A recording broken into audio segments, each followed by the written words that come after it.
Ministério do Planejamento promove em março a primeira Jornada Internacional de Gestão Pública. Vão estar em debate temas como a melhoria do atendimento ao cidadão e a eficiência na atuação da administração pública. A ideia é compartilhar experiências do Brasil e de outros países. Esse é o assunto do NBR Entrevista. Nossa convidada é Ana Lúcia Brito, secretária de Gestão Pública do Ministério do Planejamento. Tudo bem, secretária? Muito obrigada pela sua presença. É um prazer estar aqui. Bem, secretária, o Brasil cresceu, mudou, nós avançamos na economia, no desenvolvimento. De que forma que tudo isso se refletiu na administração pública? Isso tem um grande impacto na administração pública porque as demandas também crescem, né? A partir do momento que o país cresce, nós temos que responder mais rapidamente à necessidade de melhorar os setores da infraestrutura, da educação, da saúde, e isso é um grande desafio para quem está administrando a máquina pública. E foi preciso fazer uma modernização tecnológica, contratar mais pessoas, treinar o pessoal que já é da casa. O que foi feito para se adaptar a esse novo cenário? Sim, o governo vem investindo desde os últimos 8 anos na recomposição da força de trabalho na administração pública federal, trabalhou fortemente na valorização dos servidores, qualificação, contratação e criação de novos perfis, né? Tudo isso para dar vazão às demandas necessárias para a estruturação dos grandes programas que farão do Brasil um país desenvolvido e justo, né? Como, por exemplo, o PAC, o Bolsa Família e outros, e muitos outros. Qual é o nosso grande desafio hoje? Nosso grande desafio hoje é justamente conseguir fazer com que no âmbito da gestão pública, né, com que a nossa administração pública consiga responder às expectativas dos nossos cidadãos, né? Nós temos também hoje uma sociedade muito mais exigente em termos de serviços, tanto na iniciativa privada, e isso no setor público não é diferente. Então, nós precisamos muito melhorar os nossos serviços para atender às expectativas dos cidadãos brasileiros. Bom, no passado, quando se falava em serviço público, sempre vinha aquela imagem, né, negativa, de demora, né, de atraso, mas isso mudou ao longo dos anos, né? Isso vem mudando continuamente e cremos que nos próximos anos mudará radicalmente, porque estamos em via de um processo muito intenso de modernização dos processos no âmbito da administração pública, informatização, né? Muito mais informações nós temos hoje e isso melhora significativamente a forma como nós realizamos, né, as funções públicas. Bom, e o que precisa ser feito para a gente alcançar esse objetivo?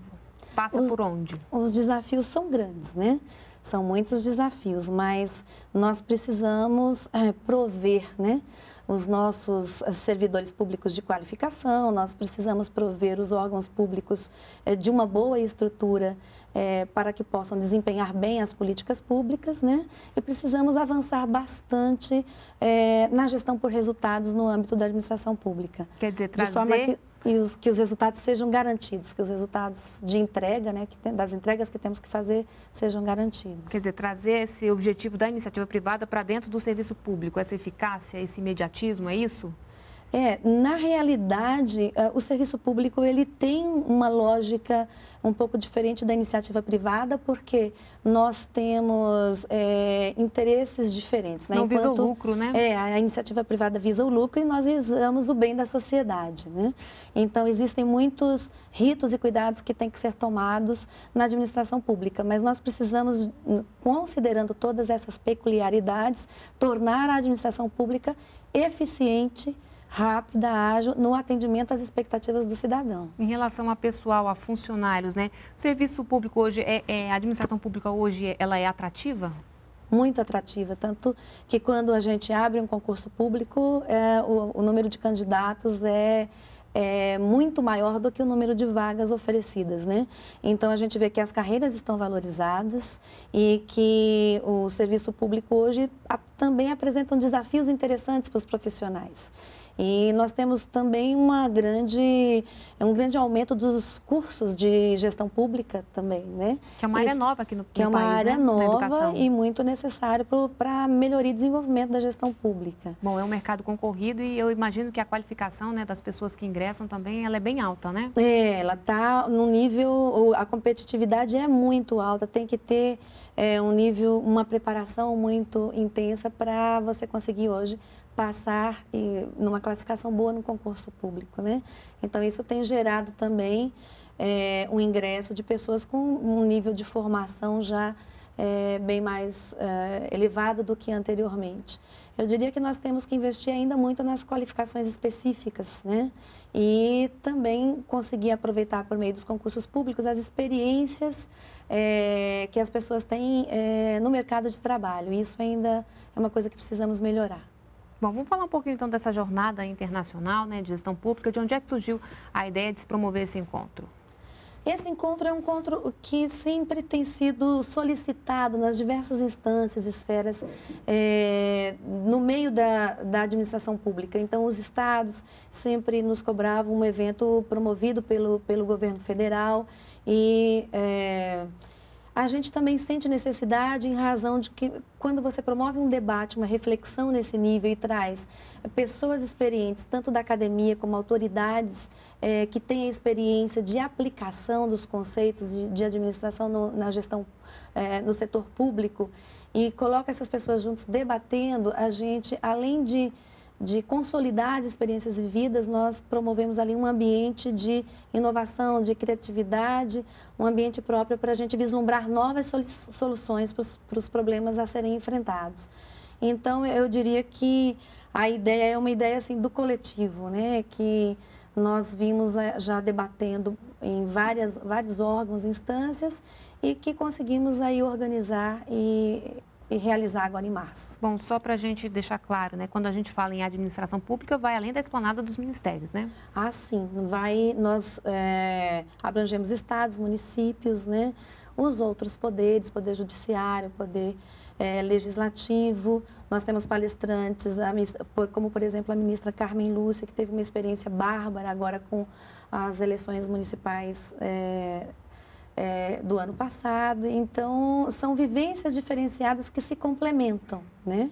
E troca de ideias e conhecimentos para que a gente possa, na prática, propor novas soluções e melhorar ainda mais o grande objetivo, que é a melhoria dos serviços públicos. E há esse interesse também por parte dos estados e dos municípios? Muito, muito grande. O interesse dos estados, nós temos uma relação muito forte com os secretários de gestão dos estados e também com as associações de municípios, e tudo que o governo federal organiza nessa área é de muito interesse deles, porque é uma fonte, né? Tanto de conhecimento quanto de experiências, e eles acabam aplicando várias experiências nossas na administração estadual e municipal. Assim como nós também aproveitamos várias experiências bem-sucedidas nos estados e nos municípios, né? Além do cenário internacional que a gente está trazendo para o evento, com tanto autoridades que implementaram boas práticas nos seus países, né, e têm experiências a relatar, quanto pessoas da academia, de universidades de grande renome, né, e representantes de organismos internacionais que são reconhecidos na área da gestão pública, como o presidente da OCDE, o Angel Gurriá, e também o presidente do CLAD, que é o organismo que congrega o Bloco da América Latina, né? O que o Brasil tem para ensinar e o que o Brasil tem para aprender nessa área? O Brasil tem excelentes práticas nessa área, como, por exemplo, a urna eletrônica. O mundo inteiro vem aqui conhecer o nosso processo de votação, a eficiência que temos nisso é inquestionável. A rapidez, né? A rapidez e nós sabemos muito mais rapidamente do que muitos países desenvolvidos quem é o nosso presidente, quem é o nosso deputado eleito, né? E também temos, por exemplo, o processo de declaração do imposto de renda todo eletrônico, o processo de atendimento do INSS, que foi totalmente revolucionado por um novo modelo de gestão, que foi fundamental. Quer dizer, a pessoa pode de casa, né, agendar o atendimento lá, não precisa enfrentar fila, perder um dia de trabalho, né, para ser atendido. E ainda mais se ela tiver todas as suas informações organizadas nas bases de dados do INSS, hoje já é possível realizar uma aposentadoria em 30 minutos, né? A gente tem também, por exemplo, o Disque 180, né, violência contra a mulher, Disque 100, para violência contra crianças e adolescentes, quer dizer, um mecanismo, né, de você fazer denúncia via telefone. Além da experiência dos nossos programas sociais, que o Brasil é case mundial com o programa Bolsa Família, que promove a permanência da criança na escola e a saúde da criança, né, com as condicionalidades, né? Temos também, agora, mais recentemente, a experiência do Brasil Sem Miséria, com a busca ativa, que é um exemplo típico do Estado proativo, que vai até onde o cidadão está. Então, em se reconhecendo que essas pessoas têm dificuldade de acessar os benefícios sociais, né? O que o Ministério do Desenvolvimento Social está fazendo? Ele vai até esse cidadão, né? Então, essa é a experiência da busca ativa, onde o Estado transcende aquela atuação meramente burocrática e vai até o cidadão para garantir que o benefício seja entregue, né? E é isso que nós estamos buscando, é isso que nós vamos buscar promover com essa jornada internacional da gestão pública. A lei de acesso à informação também se encaixa nesses exemplos? Com certeza, nós estamos sendo reconhecidos internacionalmente com essa iniciativa da Lei de Acesso à Informação e é um meio de aproximar totalmente a sociedade do Estado. Transparência, né? Transparência total. Qualquer informação hoje que está no âmbito da administração pública, qualquer cidadão brasileiro pode solicitar e ele vai receber com prazo, né? Em até 20 dias ele recebe a resposta. Então, e nós estamos conseguindo cumprir muito bem essa lei, né? Então, é um caso muito bem sucedido. Bom, e o que a gente tem a aprender, né, com outros países? Existe algum país que é modelo, que pode ser referência aqui para a gente? Nós temos vários modelos, né? Porque a gente sempre usa as boas experiências internacionais como referência, porque cada país tem a sua peculiaridade, né? Então, nós estamos trazendo, por exemplo, boas práticas implementadas no México. Vem o Salvador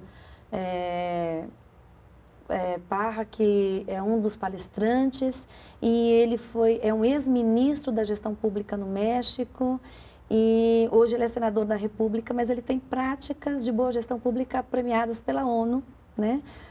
Na reforma da administração pública naquele país. Estamos trazendo palestrantes da Colômbia, né? E temos palestrantes da Austrália, de toda a União Europeia, com várias práticas na área de gestão de pessoas, na área de gestão por resultados, né?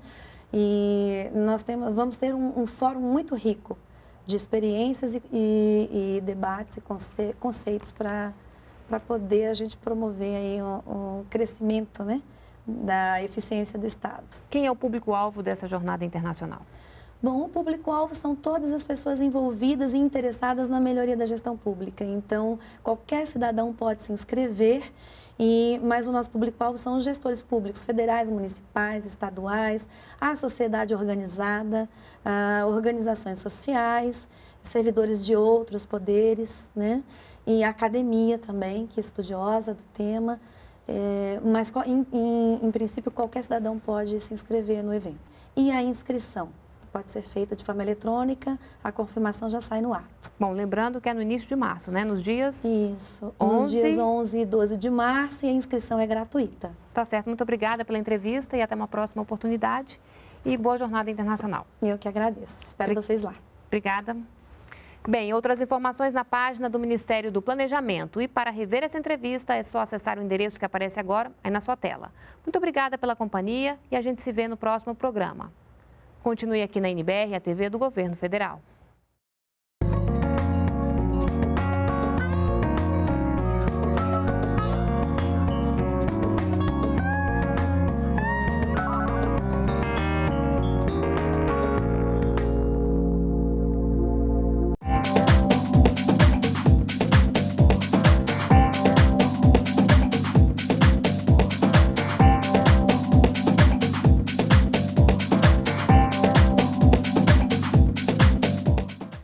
Chamo então o professor Ademir para dar início aos trabalhos e desejo a todos, em nome da Unidade Central de Recursos Humanos, um ótimo evento.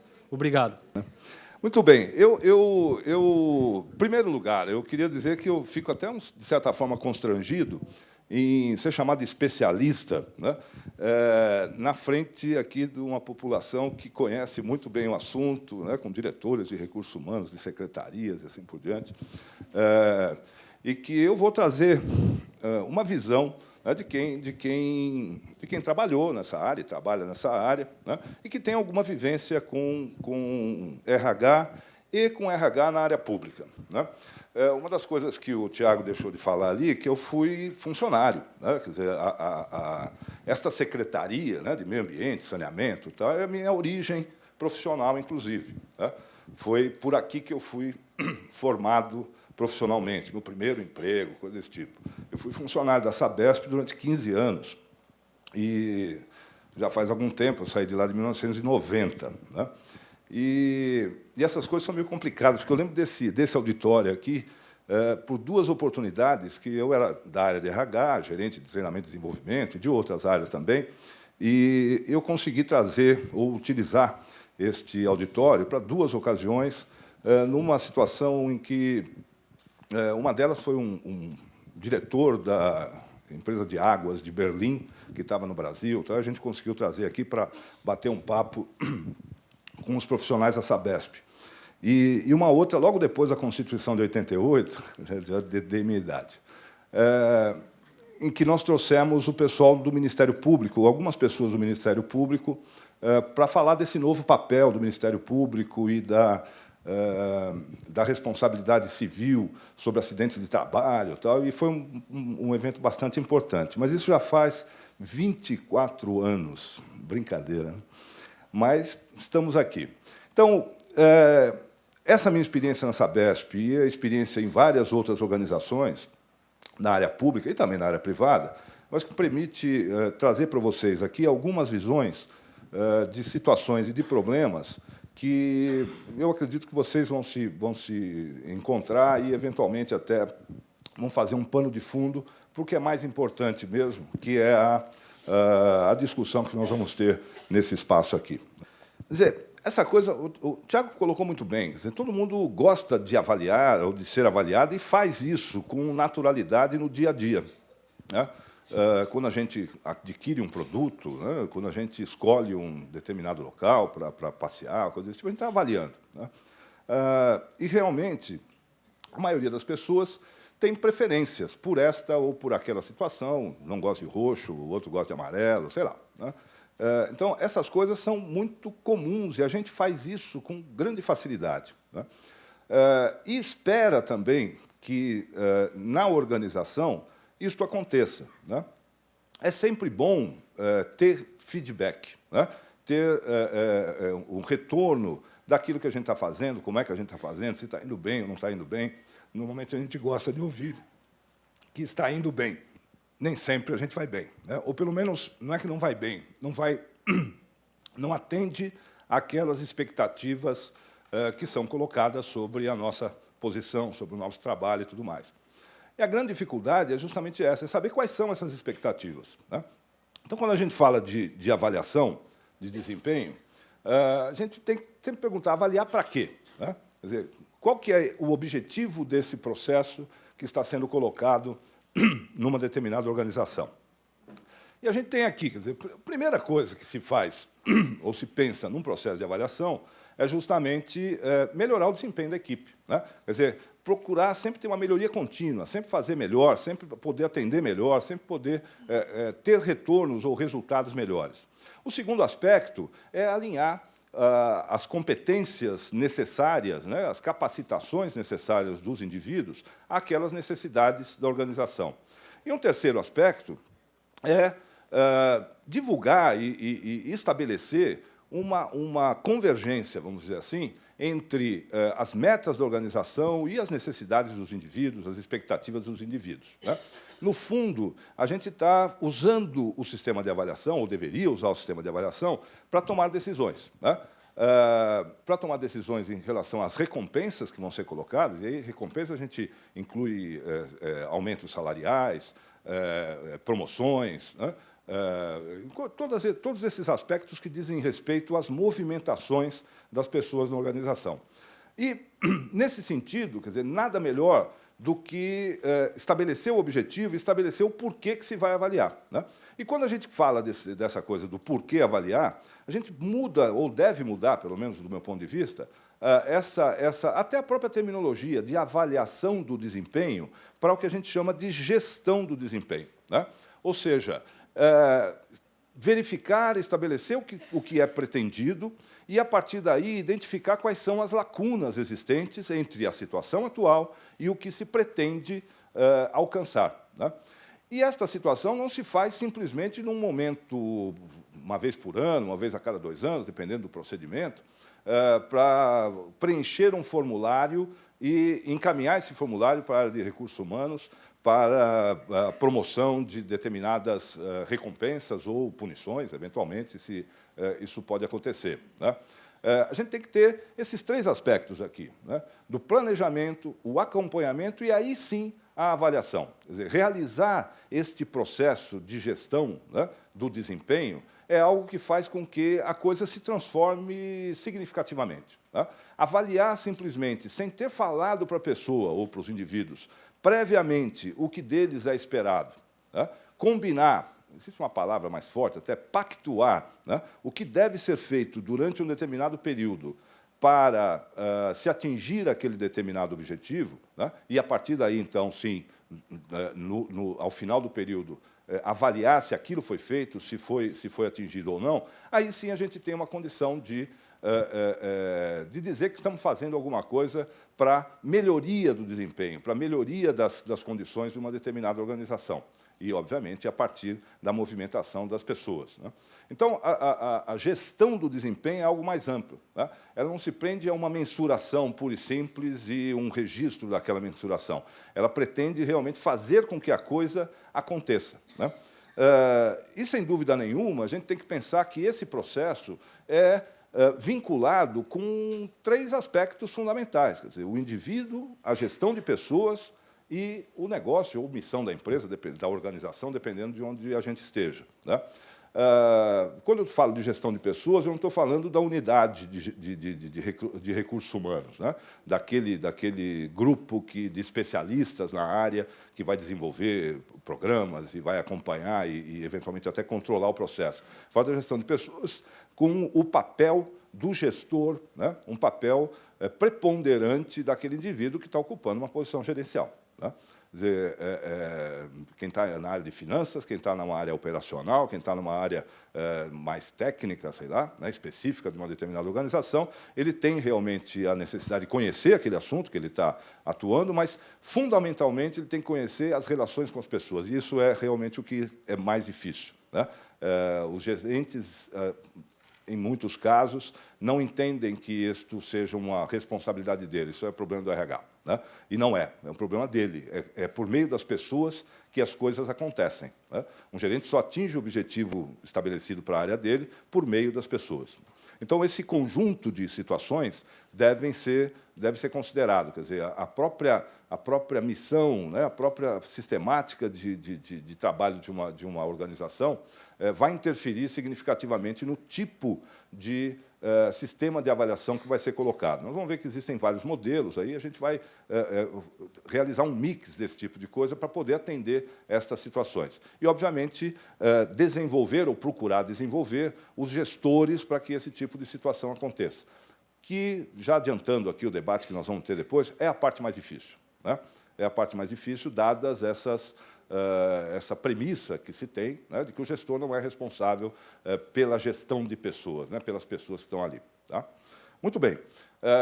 Nesse sentido, a gente considera até que, no setor público, o que vem acontecendo, basicamente, em termos de avaliações, é a eliminação do gestor, né? Porque o gestor, ou porque tem essa coisa da transitoriedade muito forte, né?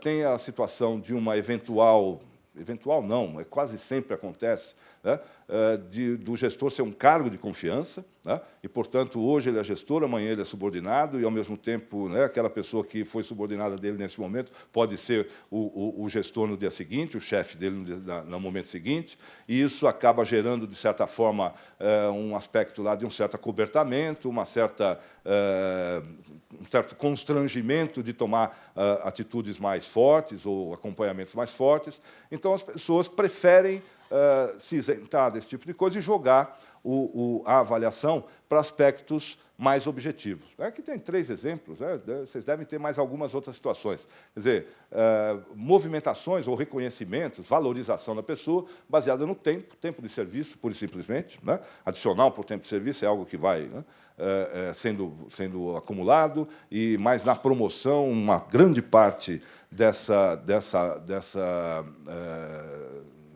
do processo de avaliação recai sobre o tempo de serviço. Um outro aspecto também é o conhecimento que a pessoa tem. Então, se faz lá um conjunto de provas e certificações, ou de provas para verificar se ele conhece ou não aquele tipo de coisa. E, por fim, aqui, os títulos que ele obtém, né? Se ele é um doutor, se ele é um especialista, tá? Ele vai acumulando pontos também para esse tipo de coisa e, no fim das contas, acaba sendo promovido. Então, ou promovido, ou movimentado salarialmente. Então, a gente tem, normalmente, aspectos centrados predominantemente em situações objetivas, né? Para quê? Para eliminar ou minimizar a participação do gestor nesse processo, né? E o gestor é fundamental. Se a gente pensar, né, fazendo sempre... Infelizmente, a gente acaba fazendo analogias com iniciativa privada e com a pequena empresa e coisas desse tipo, né?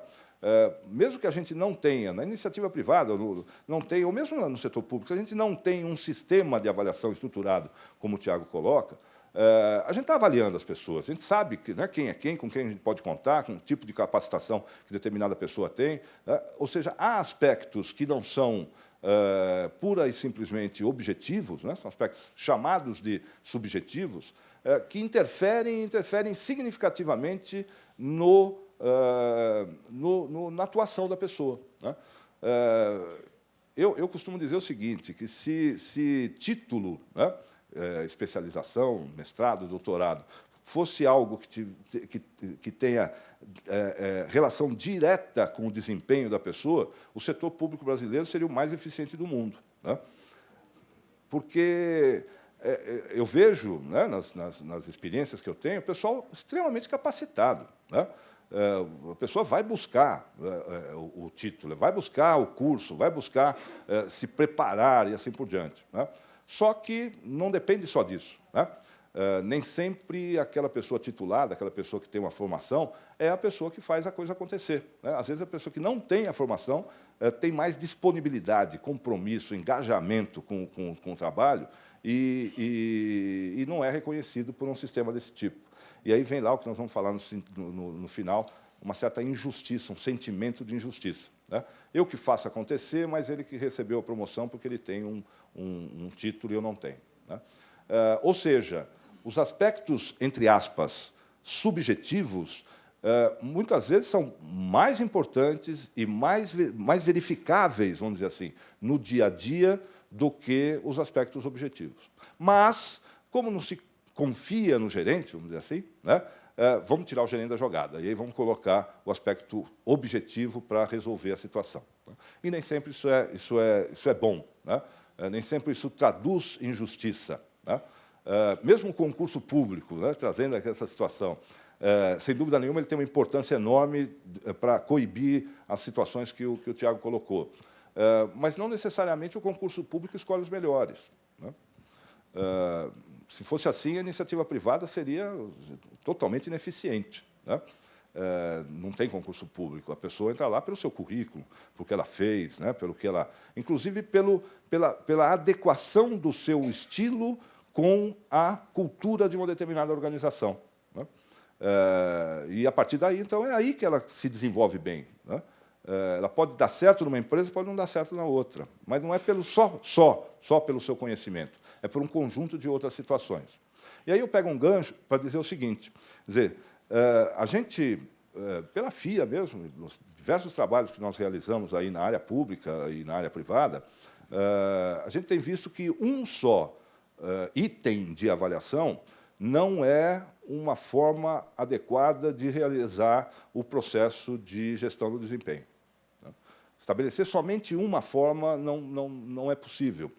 Há necessidade de verificar aspectos objetivos, isso é importante, porque as pessoas precisam se desenvolver, as pessoas precisam, né, adquirir mais conhecimentos, principalmente na era que nós estamos vivendo, né, que o conhecimento passa, se desfaz com grande facilidade, né, isso é importante, mas essas outras situações, do seu desenvolvimento profissional, pessoal, né, precisa ser considerado. Né. Então, há uma série de possibilidades de realização de verificações desse tipo, e que a gente prefere, quando sugerimos, quando participamos de processos de montagem desse tipo de trabalho, de realizar muito mais uma cesta de indicadores, vamos dizer assim, né, de evidências do desenvolvimento da pessoa, do que se centrar exclusivamente naquele ponto, né, ou num ponto apenas. Então, algumas formas de verificação.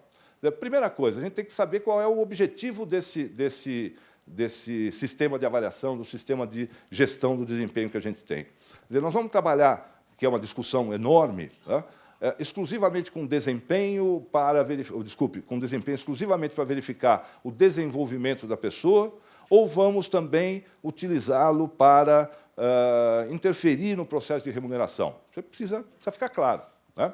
Algumas organizações desvinculam esse tipo de coisa. Vou fazer a avaliação para efeito de desenvolvimento. A gente sabe que fazer só isso acaba perdendo certo interesse, né, das pessoas até em serem avaliadas. Né?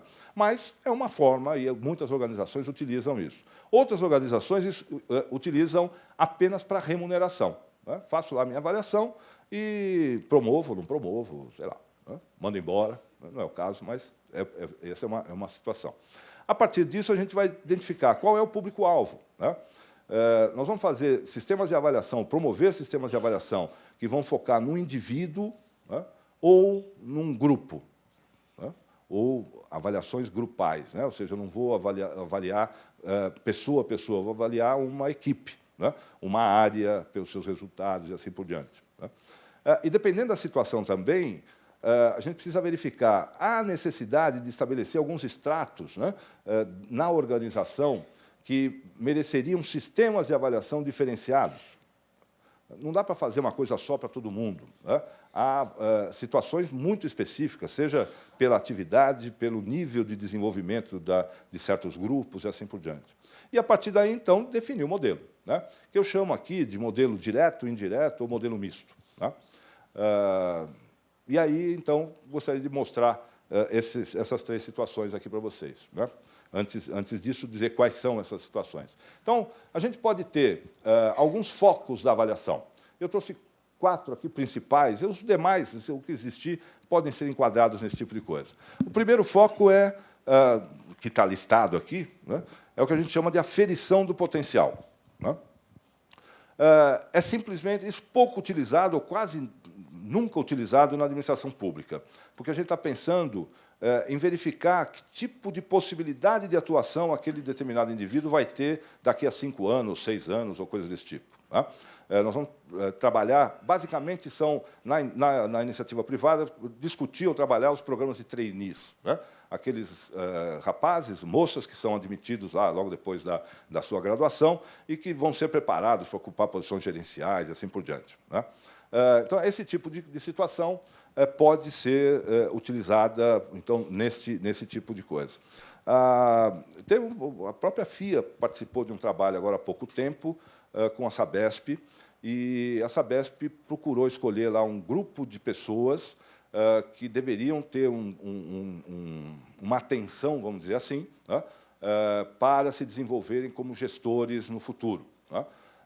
E fez lá um trabalho com quase 500 funcionários selecionados, para identificar potencial de liderança e coisas desse tipo. né? Para depois, então, a partir dessa avaliação, identificar quem deveria então participar de MBAs lá na FIA, coisa desse tipo, né? É uma empresa pública que realizou um trabalho desse tipo, mas é muito raro ver esse tipo de situação, né?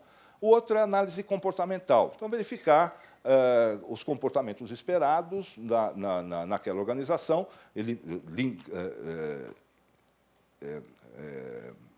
elencar esses comportamentos e passar, a partir daí, observar as situações, né, de comportamento. Estou falando de comprometimento, de engajamento, né, de colaboração e coisas desse tipo. São comportamentos das pessoas. O terceiro aspecto é o desenvolvimento profissional. É verificar como é que a pessoa aplica estas situações, né, esses comportamentos e o seu conhecimento de trabalho. Então, observar o grau de desenvolvimento e, basicamente, essa palavrinha que está colocada aqui, a maturidade profissional do indivíduo. É como ele entrega o que é esperado pela organização num determinado cargo.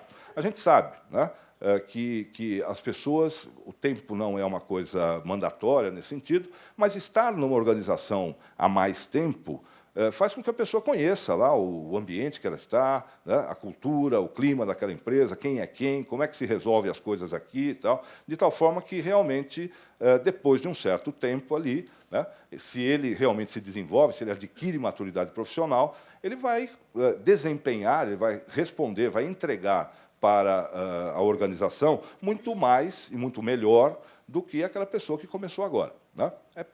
É muito provável que isso aconteça, né?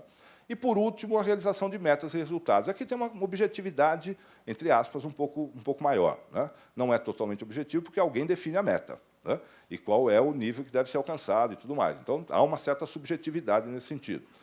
Então, nesse sentido, a gente tem um sistema, um foco, que vai orientar o desenvolvimento, a realização dessas situações que foram previamente estabelecidas, né?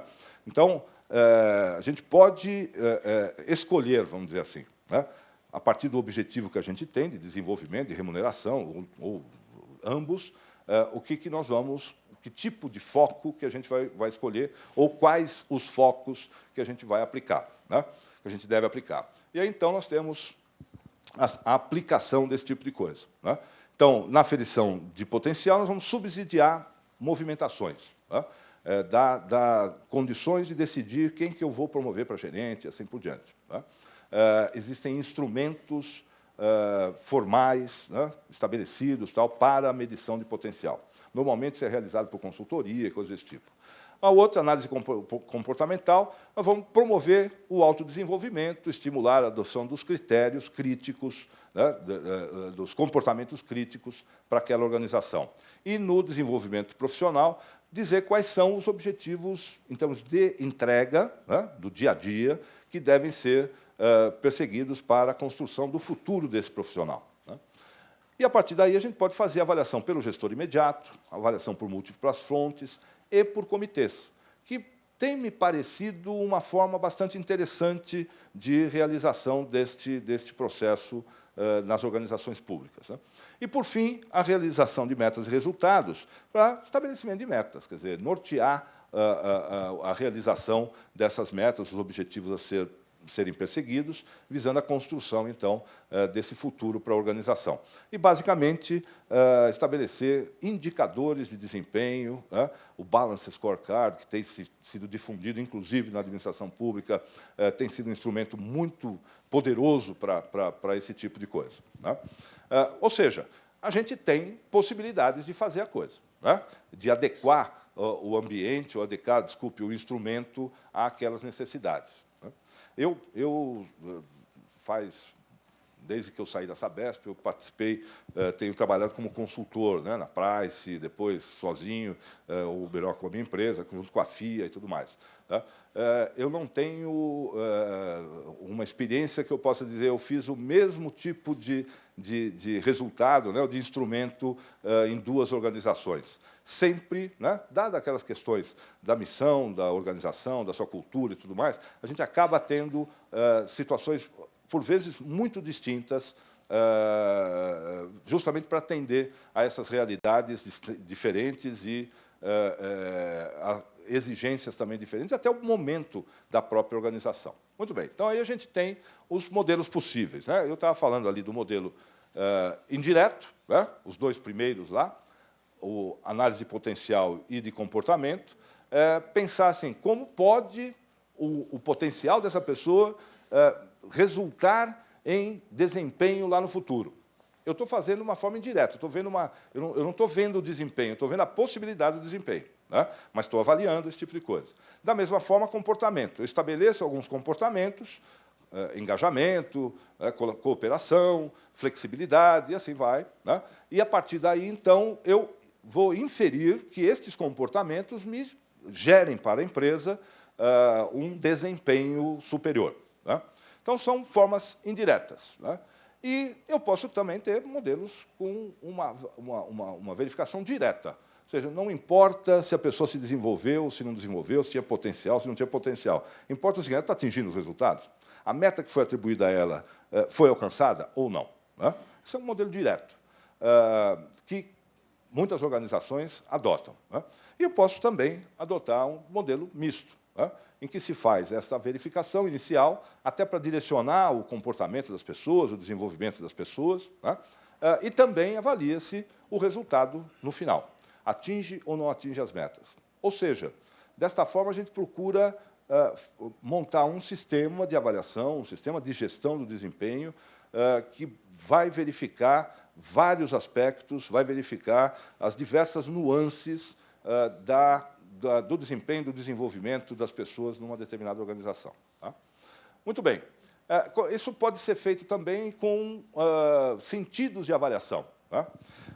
Que é coisa complicada até de procurar fugir de modismo, né? O que a gente tem são sentidos aqui, o unidirecional, né, que é o gerente avaliando o subordinado, o bidirecional, com o gerente avaliando o subordinado e o subordinado avaliando o gerente também, né, tendo uma mão dupla aí nesse sentido, e o multidirecional, que o pessoal chama de avaliação 360 graus, eu prefiro chamar de multidirecional, porque nem sempre são 360 graus.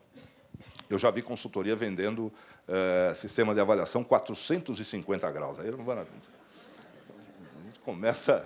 Opa, calma aí, né? Mas multidirecional pode ser até, sei lá, quantos graus quiser, mas é melhor, né?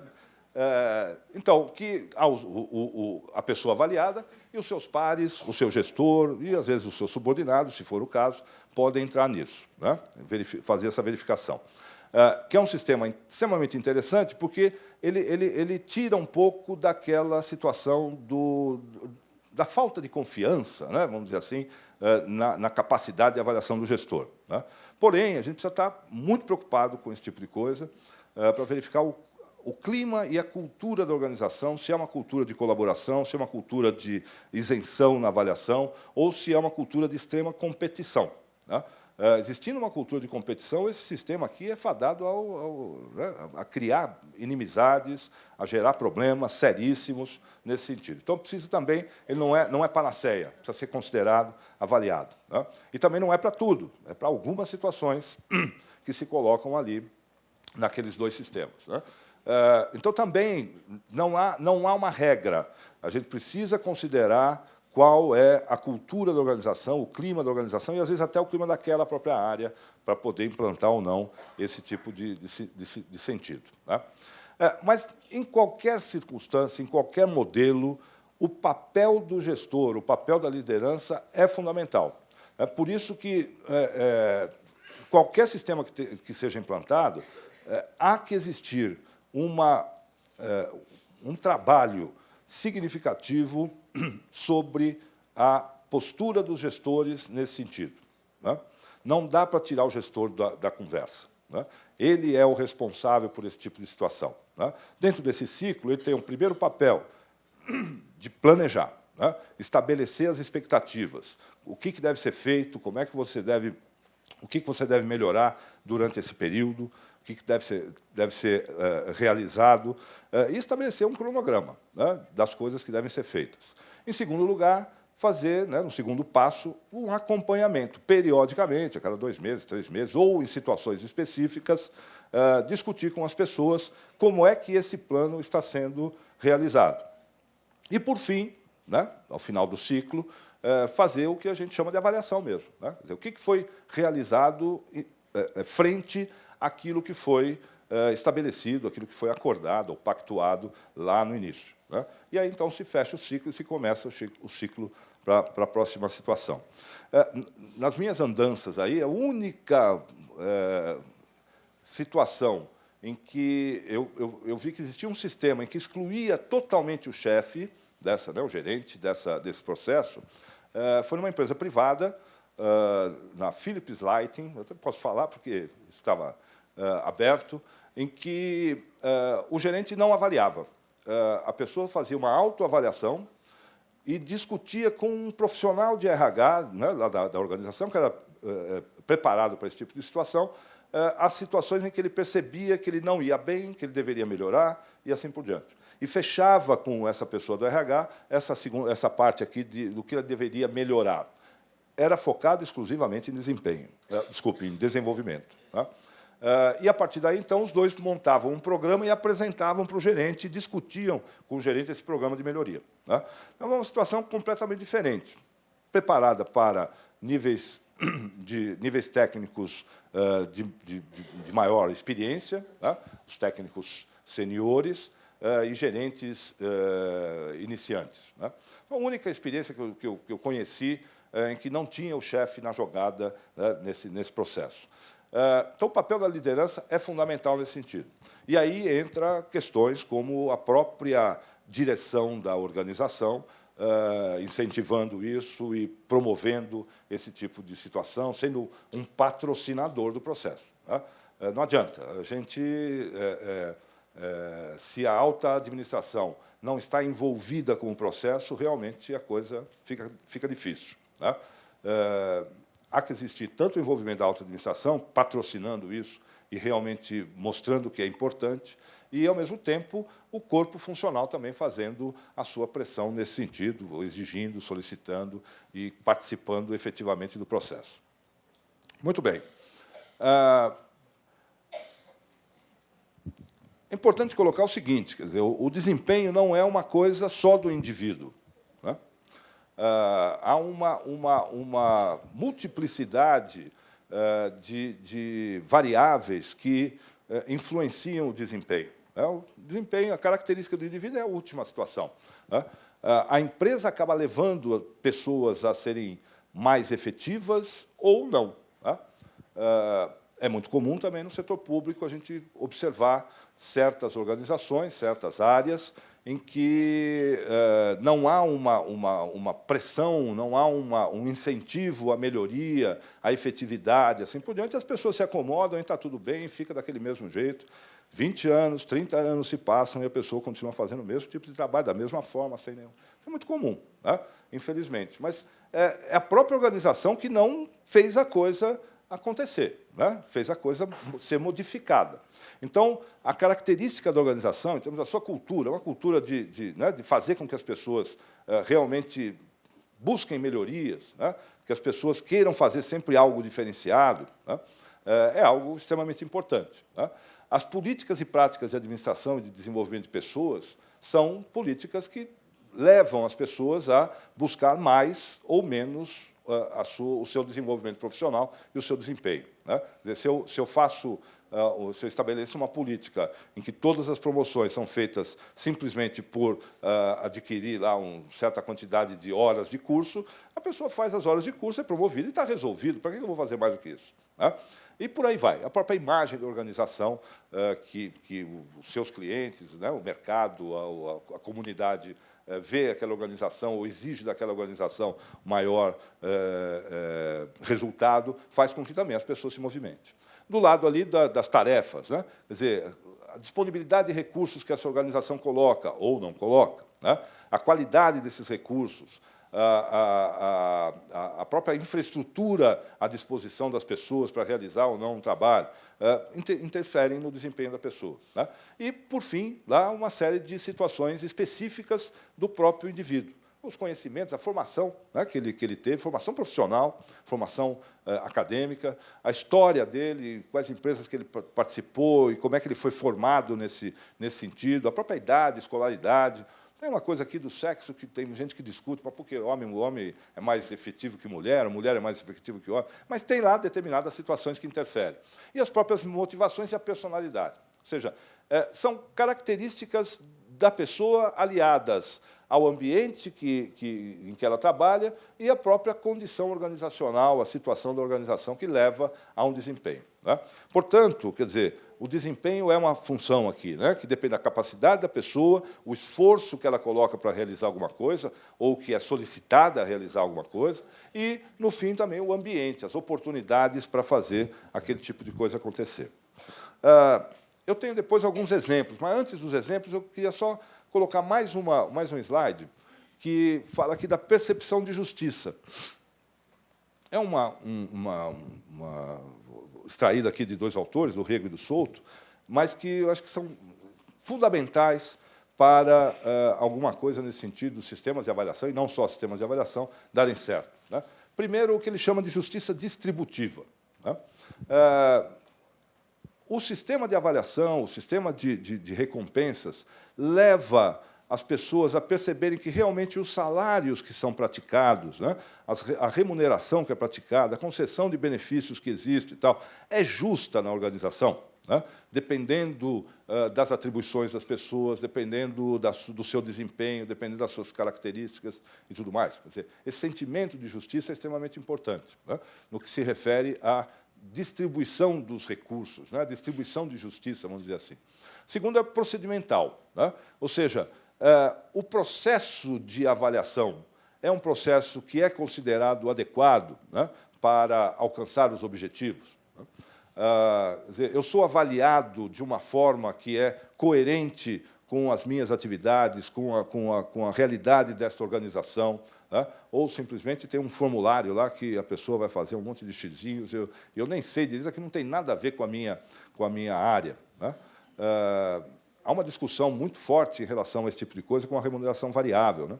Muitas vezes a pessoa é remunerada ou não é remunerada por indicadores que ela não participa. Né? Ela não tem nenhuma influência em obter aquele resultado. Né? E ela fala, pô, mas eu não recebi, mas eu também não tinha como melhorar isso, ou ajudar a fazer isso. Né? E, às vezes, outras que, ao contrário, né? Ela recebe excelentes bônus sem ter participação nenhuma naquilo. Né? Muito bem. E, por último, aqui, interacional. Quer dizer, aí volta novamente o papel do chefe. Né? Esse é outro aspecto importantíssimo. Né? Quer dizer, o tipo de tratamento que o gestor ou a própria empresa, né, na sua relação com as pessoas, coloca nesse processo. Né? A pessoa que não teve um bom desempenho precisa receber um feedback para melhorar. Né? Mas esse feedback tem que ser respeitoso, ele tem que ser digno, né? De forma que aquela conversa, aquele momento, seja um momento de virada, né? Seja um momento de fazer com que aquele indivíduo possa buscar um novo patamar de realização e não simplesmente se sentir menosprezado e assim por diante. Né? Quer dizer, existindo isso, às vezes é muito mais fácil dizer para a pessoa que ela não está bem, que ela precisa melhorar, né? E a pessoa realmente aceitar aquele tipo de situação. Né? Então, as informações, né, a justificativa sobre a decisão que foi tomada, né, muitas vezes pode não agradar num determinado momento, mas se ela é coerente com todo o processo que foi realizado, aí nós temos esse sentimento de justiça, ou podemos alcançar esse sentimento de justiça. Né? Muito bem. Eu queria mostrar 3 exemplos aqui desse mix que a gente realizou, que a gente propôs, em organizações de 3 níveis de governo. Né? No nível municipal, aqui de São Paulo, no nível estadual e no nível federal. Né?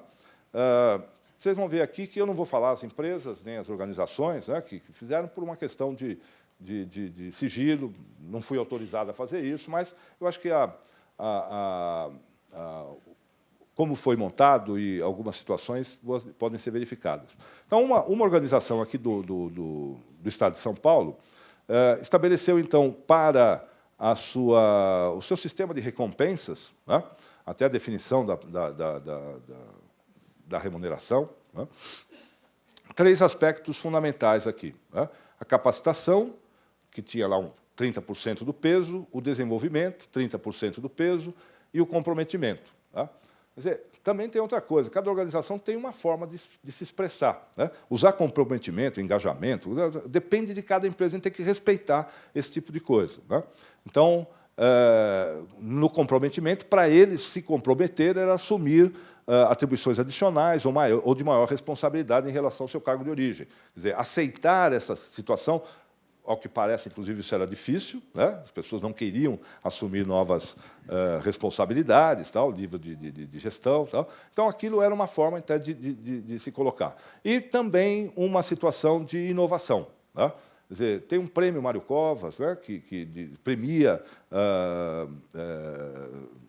propostas de inovação, né, situações estabelecidas pelas pessoas. Então, o próprio prêmio Mário Covas era utilizado para colocar esse tipo de diferenciação.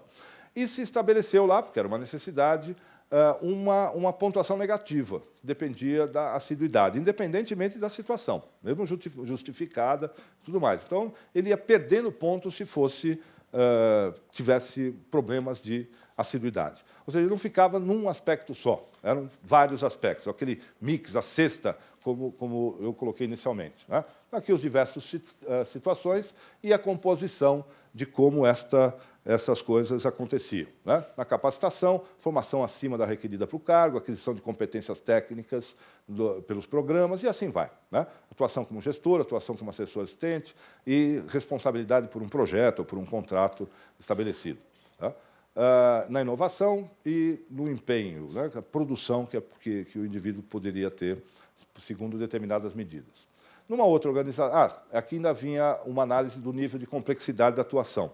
Esse é um aspecto que a gente tem desenvolvido bastante lá na FIA, no sentido de estabelecer níveis de complexidade da atuação. É aquilo que eu estava falando da pessoa que o tempo é alguma coisa, não é determinante, mas é importante. Quer dizer, a pessoa que já tem uma experiência profissional, um desenvolvimento profissional, pode, numa mesma atividade, num mesmo cargo, né, ter atuações completamente distintas. Né?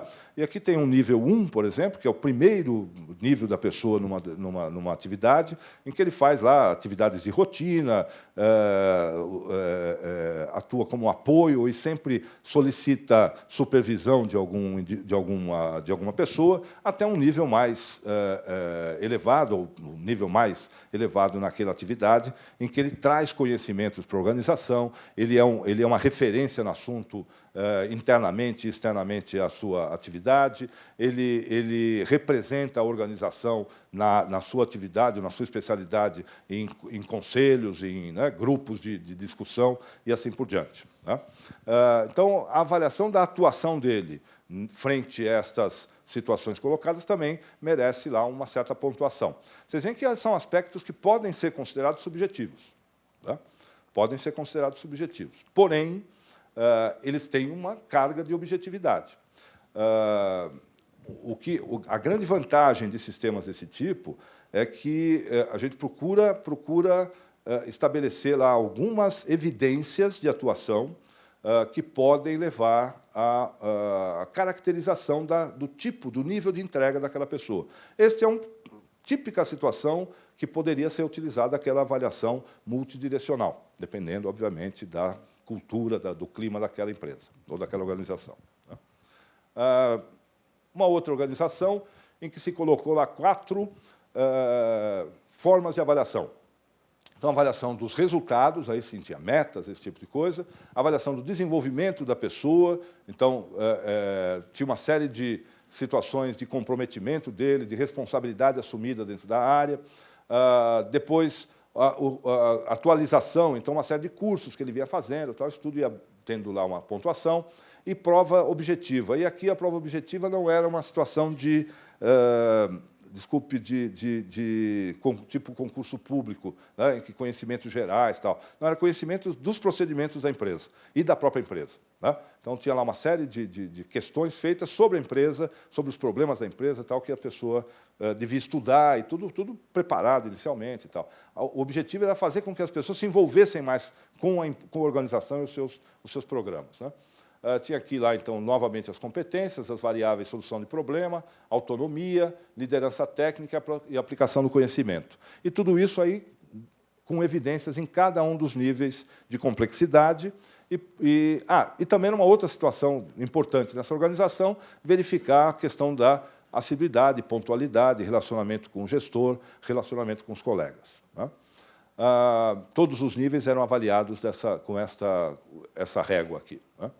E nos indicadores, recuperação de créditos, redução de inadimplência, ampliação dos atendidos, e assim vai. Né? E uma série de outros desdobramentos baseados no BSC que tinha sido implantado na empresa. Por último, aqui, uma outra empresa do setor federal, né, na esfera federal, em que tinha lá toda uma ligação num tripé de gestão do desempenho, gestão de carreira e gestão do desenvolvimento, né, que, a partir, principalmente, então, do desempenho e da carreira, né, da avaliação do desenvolvimento da pessoa, se tinha lá uma avaliação de senioridade que gerava promoções. Né? E a avaliação do desempenho também levando à promoção e levando à remuneração variável. Né? Também com uma amplitude bastante grande de situações a serem verificadas. Tá? Muito bem. Aqui depois tem as bibliografias utilizadas aí para...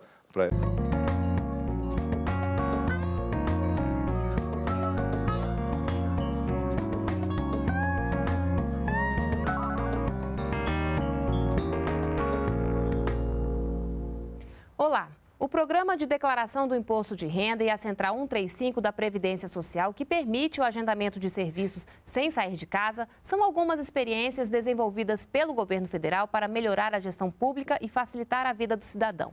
Sobre o assunto, vamos conversar no NBR Entrevista com Walter Correia, chefe da Assessoria Especial para a Modernização da Gestão do Ministério do Planejamento. Olá, seja bem-vindo ao NBR Entrevista. Eu é que agradeço. Bom, o Brasil de alguns anos é bem diferente da nossa realidade atual, né? O país cresceu, a economia também, as pessoas estão cada vez mais tendo acesso a bens e a serviços, né? Como é que a administração pública está acompanhando toda essa mudança? Bom, na verdade, as mudanças na gestão pública elas já vêm ocorrendo há mais de 12 anos, né? Nós podemos citar vários exemplos do que ocorreram ao longo do governo, dos dois mandatos do governo Lula e nesse primeiro mandato da presidenta Dilma. Você citou alguns exemplos que são bastante emblemáticos, né? Se você pegar, por exemplo, a Previdência, o INSS. Quem que não se lembra, né, Fila demorada, chegar de madrugada, demora no atendimento. Absolutamente aviltante, né? Aquilo era a essência da relação dos governantes para com seus cidadãos, né? A partir do momento que houve uma determinação enfática do presidente Lula, ao então ministro Nelson Machado na época, de acabar com essa aberração, muito foi feito no âmbito da gestão para acabar com isso. Hoje, as pessoas podem agendar pela internet ou por telefone e, se os documentos estiverem ok, em meia hora ela tem o seu benefício gerado. Então, já muita coisa foi feita, mas nós estruturamos ainda mais, nos dois últimos anos, uma agenda, né, de melhoria da gestão no âmbito do Estado brasileiro. Então, ela se baseia num tripé, vamos dizer assim, em 3 frentes muito claras de intervenções. A primeira delas é a melhoria do atendimento à população, aos cidadãos, né, de uma forma mais global, mas também a competitividade do país, né, a melhoria para as empresas, na questão da desburocratização, na abertura e encerramento de empresas, enfim, no porto sem papel, né, que a gente vem trabalhando bastante, na questão dos aeroportos, enfim. Essa é uma frente muito forte que a gente tem desenvolvido. A outra é a melhoria no gasto público, né? Então, também vários projetos que dão estrutura a essa linha de atuação. Posso citar como exemplo um trabalho que nós fizemos muito forte na folha de pagamento, né? Tirando duplicidades de pagamento, pagamentos indevidos, pagamento a pessoas que já tinham entrado em óbito há muito tempo. Então, isso já deu uma economia de praticamente 700 milhões ano. E é uma economia que volta para o cidadão, né? Exatamente, ela volta em termos de benefício. Então, nós estamos melhorando essa qualidade. Estamos a ponto de implementar uma central de compras e contratações e serviços que foram incomuns para toda a esplanada. Hoje, cada um compra né? Cada ministério compra, cada órgão compra, nós vamos montar uma central onde nós vamos ganhar em escala, em padronização, em qualificação dos fornecedores e, obviamente, nós vamos ter uma economia bastante significativa nisso. Até porque o governo é um mercado, é um bom cliente, né? O governo brasileiro, de uma forma geral, é o maior consumidor, certo? É óbvio que nós vamos ter que tomar todos os cuidados para evitar grandes empresas apenas sobrevivam, que a gente possa manter as pequenas e médias empresas fornecendo para o governo federal, que é quem dá pelo menos 70%, quem gera pelo menos 70% dos empregos na sociedade brasileira. Então, nós temos que tomar todos esses cuidados, mas com esses devidos cuidados, vamos fazer toda a padronização, vamos comprar, ganhar em escala, vamos comprar regionalmente, enfim. Isso já está em vias, até o final do ano nós devemos já ter isso implementado. E, por fim, né, o último pilar, que é cuidar essencialmente da governança e propiciar condições para que os ministérios e os órgãos públicos federais possam fazer as suas entregas. O que é isso? Né? Possam implementar bem as suas políticas públicas, que os benefícios possam chegar o mais rápido possível e da melhor forma possível aos cidadãos, aos usuários, às empresas, à competitividade do país. Então, é dar condições, por exemplo, instituição do planejamento estratégico como algo fundamental em todos os órgãos públicos federais. De uma certa forma, isso já existe hoje, né?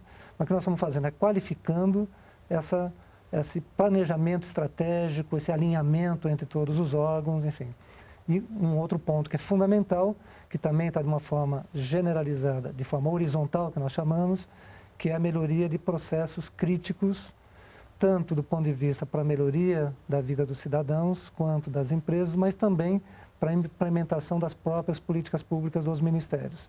Então, é vendo os principais processos, principais gargalos, onde tem problema mais crônico e atuando diretamente em cima disso. Isso faz com que esses três frentes de trabalho atuando simultaneamente, faz com que a coisa se azeite bem mais, a coisa possa fluir de uma forma duradoura. Não é uma coisa que a gente vem, implementa e vai embora. Da noite para o dia, mas né? É uma coisa também que ela tem que ser permanentemente implementada. Foi como a presidenta falou, na implementação da Câmara de Gestão, de Melhoria de Gestão, de Desenvolvimento, da Competitividade, em junho de 2011. Isso não se faz de uma vez. Isso é uma metodologia, isso é uma cultura, uma mudança de cultura, e isso não tem fim. Ele tem começo, mas não tem fim. Então, isso é uma busca permanentemente de melhoria na prestação de serviços aos cidadãos. E o foco, cidadão, agilidade, Exatamente. Qualidade no atendimento, né? Exatamente. Bom, exatamente. qual é o papel da tecnologia nessa modernização, nesse processo todo? Então, a tecnologia, ela cumpre um papel absolutamente fundamental. Eu te dei um exemplo do INSS, que você pode, pela internet, você fazer o teu agendamento, ou pelo telefone, é a mesma coisa para você obter um passaporte, você faz o teu agendamento pela internet, vai lá e tira o seu passaporte. Mas nós estamos também, nesse ano, alguns meses atrás, implementando o que nós chamamos de governo aberto, né? Então, nós estamos unificando todas as tecnologias em benefício aos cidadãos, e juntando, nós vamos ter um portal único, está sendo feito, inclusive, o lançamento disso, de uma forma, obviamente, não é um lançamento, mas nós estamos implementando esse projeto, que vai ter, já tem, né, melhoria na prestação de serviço direto. Então, nós já estamos juntando todos os serviços que são prestados por todos os órgãos do governo federal no único portal. Então, vai ter uma facilidade de encontrar os serviços, de encontrar as informações que precisa. E estamos trabalhando com todos os outros ministérios para aumentar o nível de serviços dentro do sistema tecnológico, ou seja, via internet, via web, para poder chegar ao serviço lá na casa do cidadão, onde ele realmente precisa de serviço, sem precisar se deslocar, né, da sua residência para os órgãos públicos, enfim. Então, a tecnologia, ela exerce um papel, primeiro, de melhorar a qualidade da prestação de serviço, mas melhorar também o nível das informações que a população precisa, melhorar a qualidade da prestação de contas, né, daquilo que é produzido ou não, né, pelos órgãos públicos, melhorar a transparência, né, dos atos do governo não só federal, mas do Estado brasileiro. Então, enfim, a tecnologia, ela é algo absolutamente indispensável hoje na vida das pessoas e de todo mundo. Bom, a meta do Ministério do Planejamento é, além de estimular, né, essas boas práticas, é também divulgá-las, não é isso? Por isso vocês estão promovendo aí um ciclo de eventos chamado Gestão em Destaque, não é isso? Dentre uma das ações que nós temos nessa agenda, né, na qual eu mencionei, por exemplo, a questão da governança, né, de melhoria das condições dos ministérios poderem atuar para poder fazer as suas várias entregas, né, para a sociedade, nós temos uma ação que é identificar em cada local da esplanada ou eventualmente de outros governos ou de outros locais, boas práticas na área da gestão que possam ser disseminadas. Então, eu vou te dar alguns exemplos. Nós temos nessa área de monitoramento de planos estratégicos, por exemplo, né? Temos ministérios que têm desenvolvido essa ferramenta já há algum tempo. E nós estamos vendo, nesse trabalho que nós estamos desenvolvendo, vendo que tem outros ministérios tentando desenvolver ou adquirir no mercado uma ferramenta que não necessariamente vai ser tão boa quanto que já existe. Só que falta o quê? Falta o conhecimento, falta a disseminação desses projetos para que todo mundo possa conhecer e saber que eles existem. Nós já temos uma gama.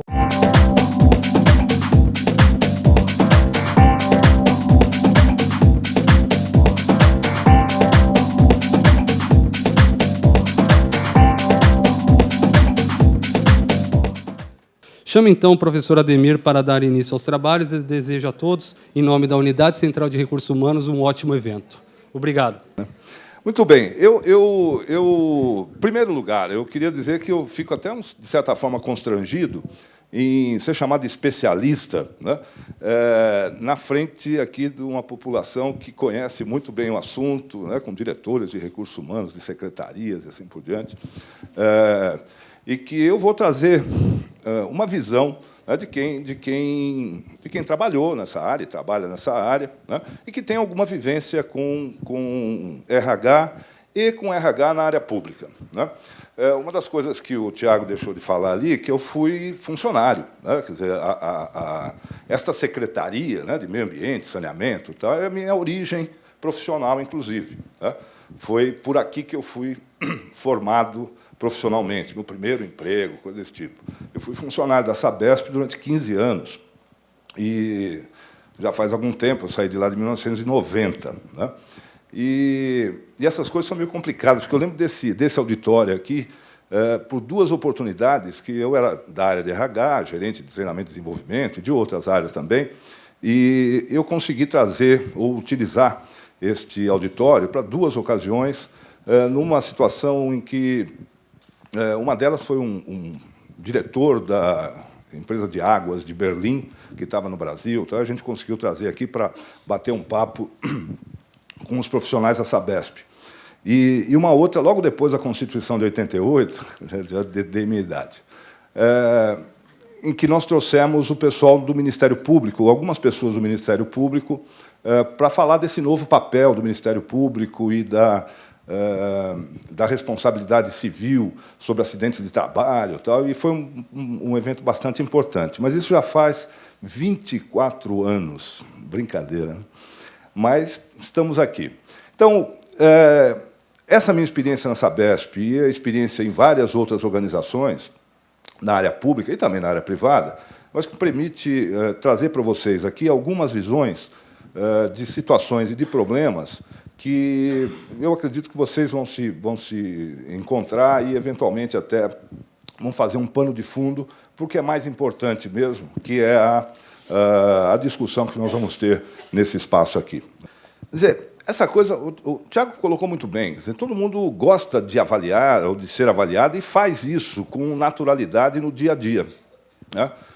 Quando a gente adquire um produto, né, quando a gente escolhe um determinado local para passear, coisa desse tipo, a gente está avaliando, né? E, realmente, a maioria das pessoas tem preferências por esta ou por aquela situação, não gosta de roxo, o outro gosta de amarelo, sei lá, né? Então, essas coisas são muito comuns e a gente faz isso com grande facilidade, né? E espera também que, na organização, isto aconteça, né? É sempre bom ter feedback, né? Ter um retorno daquilo que a gente está fazendo, como é que a gente está fazendo, se está indo bem ou não está indo bem. Normalmente, a gente gosta de ouvir que está indo bem. Nem sempre a gente vai bem, né? Ou, pelo menos, não é que não vai bem, não atende àquelas expectativas que são colocadas sobre a nossa posição, sobre o nosso trabalho e tudo mais. E a grande dificuldade é justamente essa, é saber quais são essas expectativas, né? Então, quando a gente fala de avaliação, de desempenho, a gente tem que sempre perguntar, avaliar para quê, né? Quer dizer, qual que é o objetivo desse processo que está sendo colocado numa determinada organização? E a gente tem aqui, quer dizer, a primeira coisa que se faz ou se pensa num processo de avaliação é justamente melhorar o desempenho da equipe, né? Quer dizer, procurar sempre ter uma melhoria contínua, sempre fazer melhor, sempre poder atender melhor, sempre poder ter retornos ou resultados melhores. O segundo aspecto é alinhar as competências necessárias, né, as capacitações necessárias dos indivíduos àquelas necessidades da organização. E um terceiro aspecto é divulgar e estabelecer uma convergência, vamos dizer assim, entre as metas da organização e as necessidades dos indivíduos, as expectativas dos indivíduos, né? No fundo, a gente está usando o sistema de avaliação, ou deveria usar o sistema de avaliação, para tomar decisões, né? Para tomar decisões em relação às recompensas que vão ser colocadas, e aí recompensa a gente inclui aumentos salariais, promoções, né? Todos esses aspectos que dizem respeito às movimentações das pessoas na organização. E, nesse sentido, quer dizer, nada melhor do que estabelecer o objetivo e estabelecer o porquê que se vai avaliar, né? E quando a gente fala dessa coisa do porquê avaliar, a gente muda, ou deve mudar, pelo menos do meu ponto de vista, até a própria terminologia de avaliação do desempenho para o que a gente chama de gestão do desempenho, né? Ou seja, verificar, estabelecer o que é pretendido e, a partir daí, identificar quais são as lacunas existentes entre a situação atual e o que se pretende alcançar, né? E esta situação não se faz simplesmente num momento, uma vez por ano, uma vez a cada 2 anos, dependendo do procedimento, para preencher um formulário e encaminhar esse formulário para a área de recursos humanos para a promoção de determinadas recompensas ou punições, eventualmente, se isso pode acontecer, né? A gente tem que ter esses 3 aspectos aqui, né? Do planejamento, o acompanhamento e, aí sim, a avaliação. Quer dizer, realizar este processo de gestão, né, do desempenho é algo que faz com que a coisa se transforme significativamente, né? Avaliar simplesmente, sem ter falado para a pessoa ou para os indivíduos previamente o que deles é esperado, né? Combinar, existe uma palavra mais forte, até pactuar, né, o que deve ser feito durante um determinado período para se atingir aquele determinado objetivo, né, e, a partir daí, então, sim, ao final do período, avaliar se aquilo foi feito, se foi atingido ou não, aí sim a gente tem uma condição de dizer que estamos fazendo alguma coisa para melhoria do desempenho, para melhoria das condições de uma determinada organização. E, obviamente, a partir da movimentação das pessoas, né?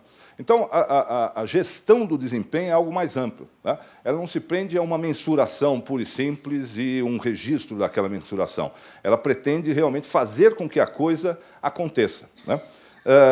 E, sem dúvida nenhuma, a gente tem que pensar que esse processo é vinculado com 3 aspectos fundamentais, quer dizer, o indivíduo, a gestão de pessoas e o negócio ou missão da empresa, da organização, dependendo de onde a gente esteja, né? Quando eu falo de gestão de pessoas, eu não estou falando da unidade de recursos humanos, né? daquele grupo de especialistas na área que vai desenvolver programas e vai acompanhar e eventualmente, até controlar o processo. Falo da gestão de pessoas com o papel do gestor, né? Um papel preponderante daquele indivíduo que está ocupando uma posição gerencial, né? Quer dizer, quem está na área de finanças, quem está numa área operacional, quem está numa área mais técnica, sei lá, né, específica de uma determinada organização, ele tem realmente a necessidade de conhecer aquele assunto que ele está atuando, mas, fundamentalmente, ele tem que conhecer as relações com as pessoas, e isso é realmente o que é mais difícil, né? Os gerentes em muitos casos, não entendem que isto seja uma responsabilidade dele. Isso é problema do RH. Né? E não é um problema dele. É por meio das pessoas que as coisas acontecem. Né? Um gerente só atinge o objetivo estabelecido para a área dele por meio das pessoas.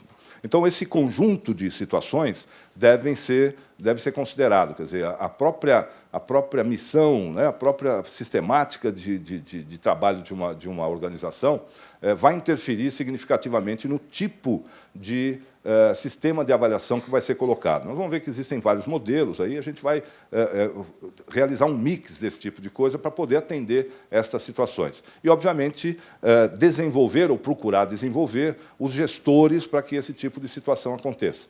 Que, já adiantando aqui o debate que nós vamos ter depois, é a parte mais difícil. Né?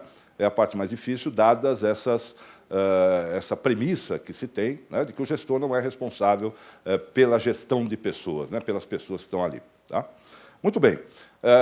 Nesse sentido, a gente considera até que, no setor público, o que vem acontecendo, basicamente, em termos de avaliações, é a eliminação do gestor. Né, porque o gestor, ou porque tem essa coisa da transitoriedade muito forte, né, tem a situação de uma eventual não, quase sempre acontece, né, do gestor ser um cargo de confiança, né, e, portanto, hoje ele é gestor, amanhã ele é subordinado, e, ao mesmo tempo, né, aquela pessoa que foi subordinada dele nesse momento pode ser o gestor no dia seguinte, o chefe dele no momento seguinte, e isso acaba gerando, de certa forma, um aspecto lá de um certo acobertamento, um certo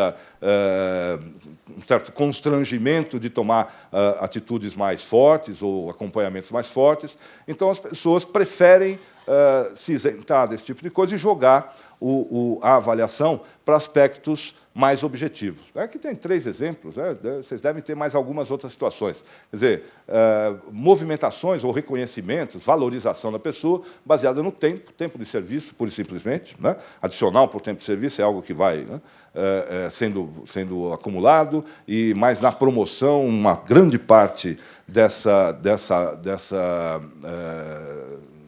do processo de avaliação recai sobre o tempo de serviço.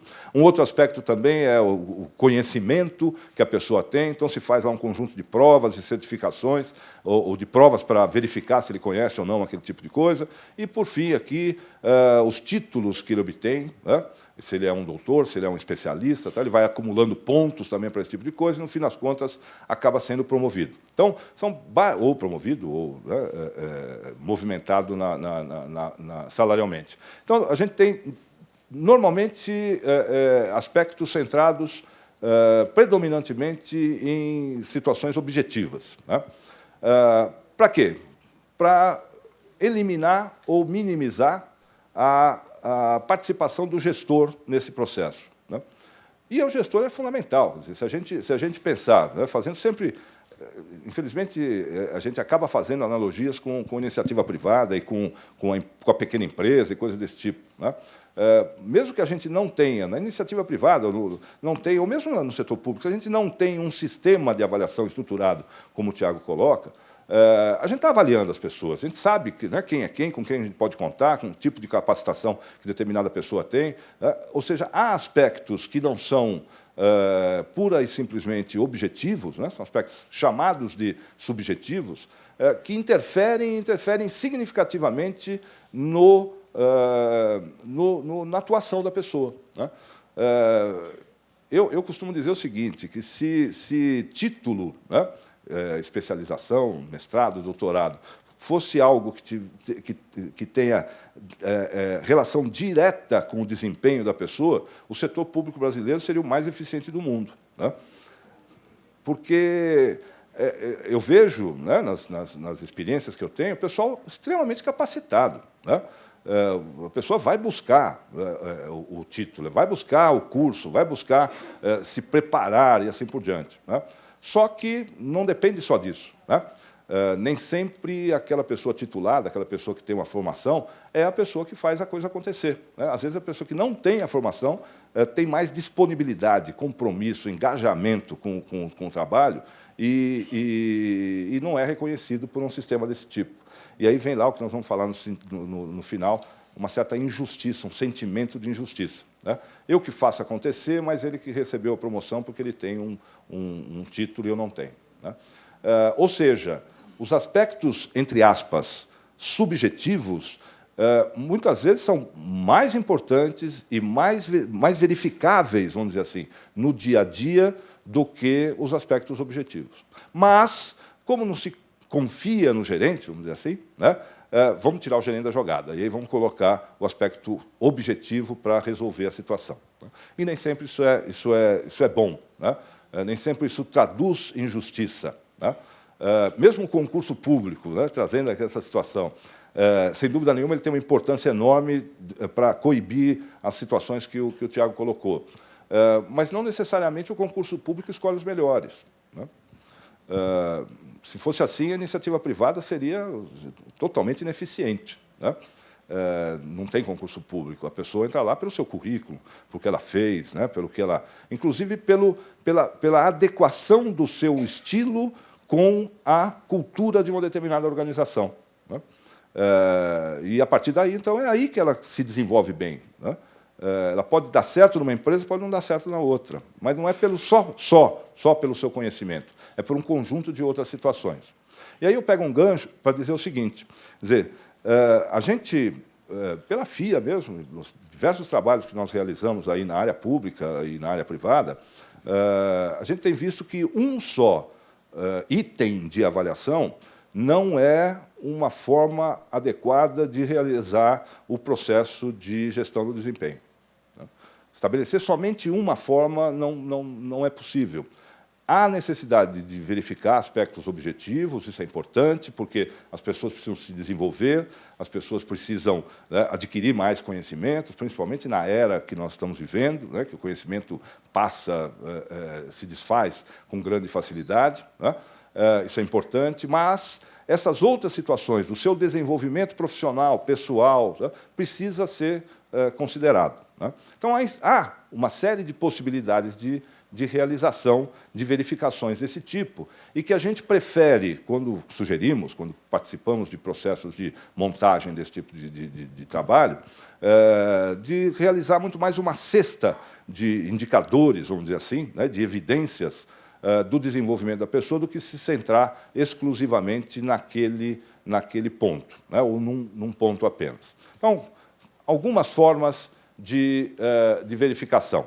A primeira coisa, a gente tem que saber qual é o objetivo desse sistema de avaliação, do sistema de gestão do desempenho que a gente tem. Quer dizer, nós vamos trabalhar, que é uma discussão enorme, né, exclusivamente com desempenho com desempenho exclusivamente para verificar o desenvolvimento da pessoa, ou vamos também utilizá-lo para interferir no processo de remuneração? Isso precisa ficar claro, né? Algumas organizações desvinculam esse tipo de coisa. Vou fazer avaliação para efeito de desenvolvimento, né? A gente sabe que fazer só isso acaba perdendo certo interesse, né, das pessoas até em serem avaliadas, né? Mas é uma forma, e muitas organizações utilizam isso. Outras organizações utilizam apenas para remuneração, né? Faço lá a minha avaliação e promovo, não promovo, sei lá, né? Mando embora, não é o caso, mas essa é uma situação. A partir disso, a gente vai identificar qual é o público-alvo, né? Nós vamos fazer sistemas de avaliação, promover sistemas de avaliação que vão focar no indivíduo, né, ou num grupo, né, ou avaliações grupais, né? Ou seja, eu não vou avaliar pessoa a pessoa, vou avaliar uma equipe, né, uma área pelos seus resultados e assim por diante, né? E, dependendo da situação também, a gente precisa verificar a necessidade de estabelecer alguns estratos, né, na organização que mereceriam sistemas de avaliação diferenciados. Não dá para fazer uma coisa só para todo mundo, né? Há situações muito específicas, seja pela atividade, pelo nível de desenvolvimento de certos grupos e assim por diante. E, a partir daí, então, definir o modelo, né, que eu chamo aqui de modelo direto, indireto ou modelo misto, né? E aí, então, gostaria de mostrar essas três situações aqui para vocês, né? Antes disso, dizer quais são essas situações. Então, a gente pode ter alguns focos da avaliação. Eu trouxe quatro aqui principais, e os demais, o que existir, podem ser enquadrados nesse tipo de coisa. O primeiro foco que está listado aqui, né, é o que a gente chama de aferição do potencial. Né? É simplesmente isso pouco utilizado, ou quase nunca utilizado na administração pública, porque a gente está pensando em verificar que tipo de possibilidade de atuação aquele determinado indivíduo vai ter daqui a 5 anos, 6 anos, ou coisa desse tipo. Tá? Nós vamos trabalhar, basicamente, na iniciativa privada, discutir ou trabalhar os programas de trainees. Né? Aqueles rapazes, moças que são admitidos lá logo depois da sua graduação e que vão ser preparados para ocupar posições gerenciais e assim por diante. Né? Então, esse tipo de situação pode ser utilizada então, nesse tipo de coisa. A própria FIA participou de um trabalho agora há pouco tempo com a Sabesp, e a Sabesp procurou escolher lá um grupo de pessoas que deveriam ter uma atenção, vamos dizer assim, né, para se desenvolverem como gestores no futuro. Né, e fez lá um trabalho com quase 500 funcionários selecionados para identificar potencial de liderança e coisas desse tipo. Né? Para depois, então, a partir dessa avaliação, identificar quem deveria então, participar de MBAs lá na FIA, coisas desse tipo. Né? É uma empresa pública que realizou um trabalho desse tipo, mas é muito raro ver esse tipo de situação. Né? O outro é a análise comportamental. Então, verificar os comportamentos esperados naquela organização,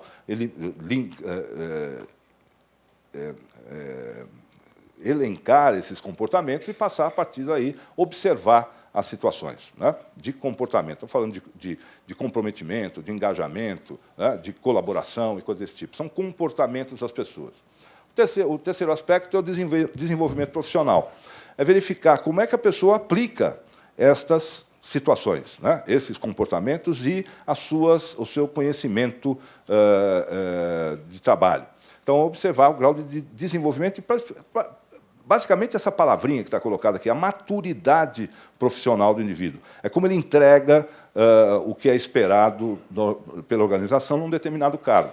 A gente sabe, né, que as pessoas, o tempo não é uma coisa mandatória nesse sentido, mas estar numa organização há mais tempo faz com que a pessoa conheça lá o ambiente que ela está, né, a cultura, o clima daquela empresa, quem é quem, como é que se resolve as coisas aqui e tal, de tal forma que, realmente, depois de um certo tempo ali, né, se ele realmente se desenvolve, se ele adquire maturidade profissional, ele vai desempenhar, ele vai responder, vai entregar para a organização muito mais e muito melhor do que aquela pessoa que começou agora. Né? É muito provável que isso aconteça. Né? E, por último, a realização de metas e resultados. Aqui tem uma objetividade, entre aspas, um pouco maior. Né? Não é totalmente objetivo, porque alguém define a meta, né? E qual é o nível que deve ser alcançado e tudo mais. Então, há uma certa subjetividade nesse sentido. Então, nesse sentido, a gente tem um sistema, um foco, que vai orientar o desenvolvimento, a realização dessas situações que foram previamente estabelecidas. Né?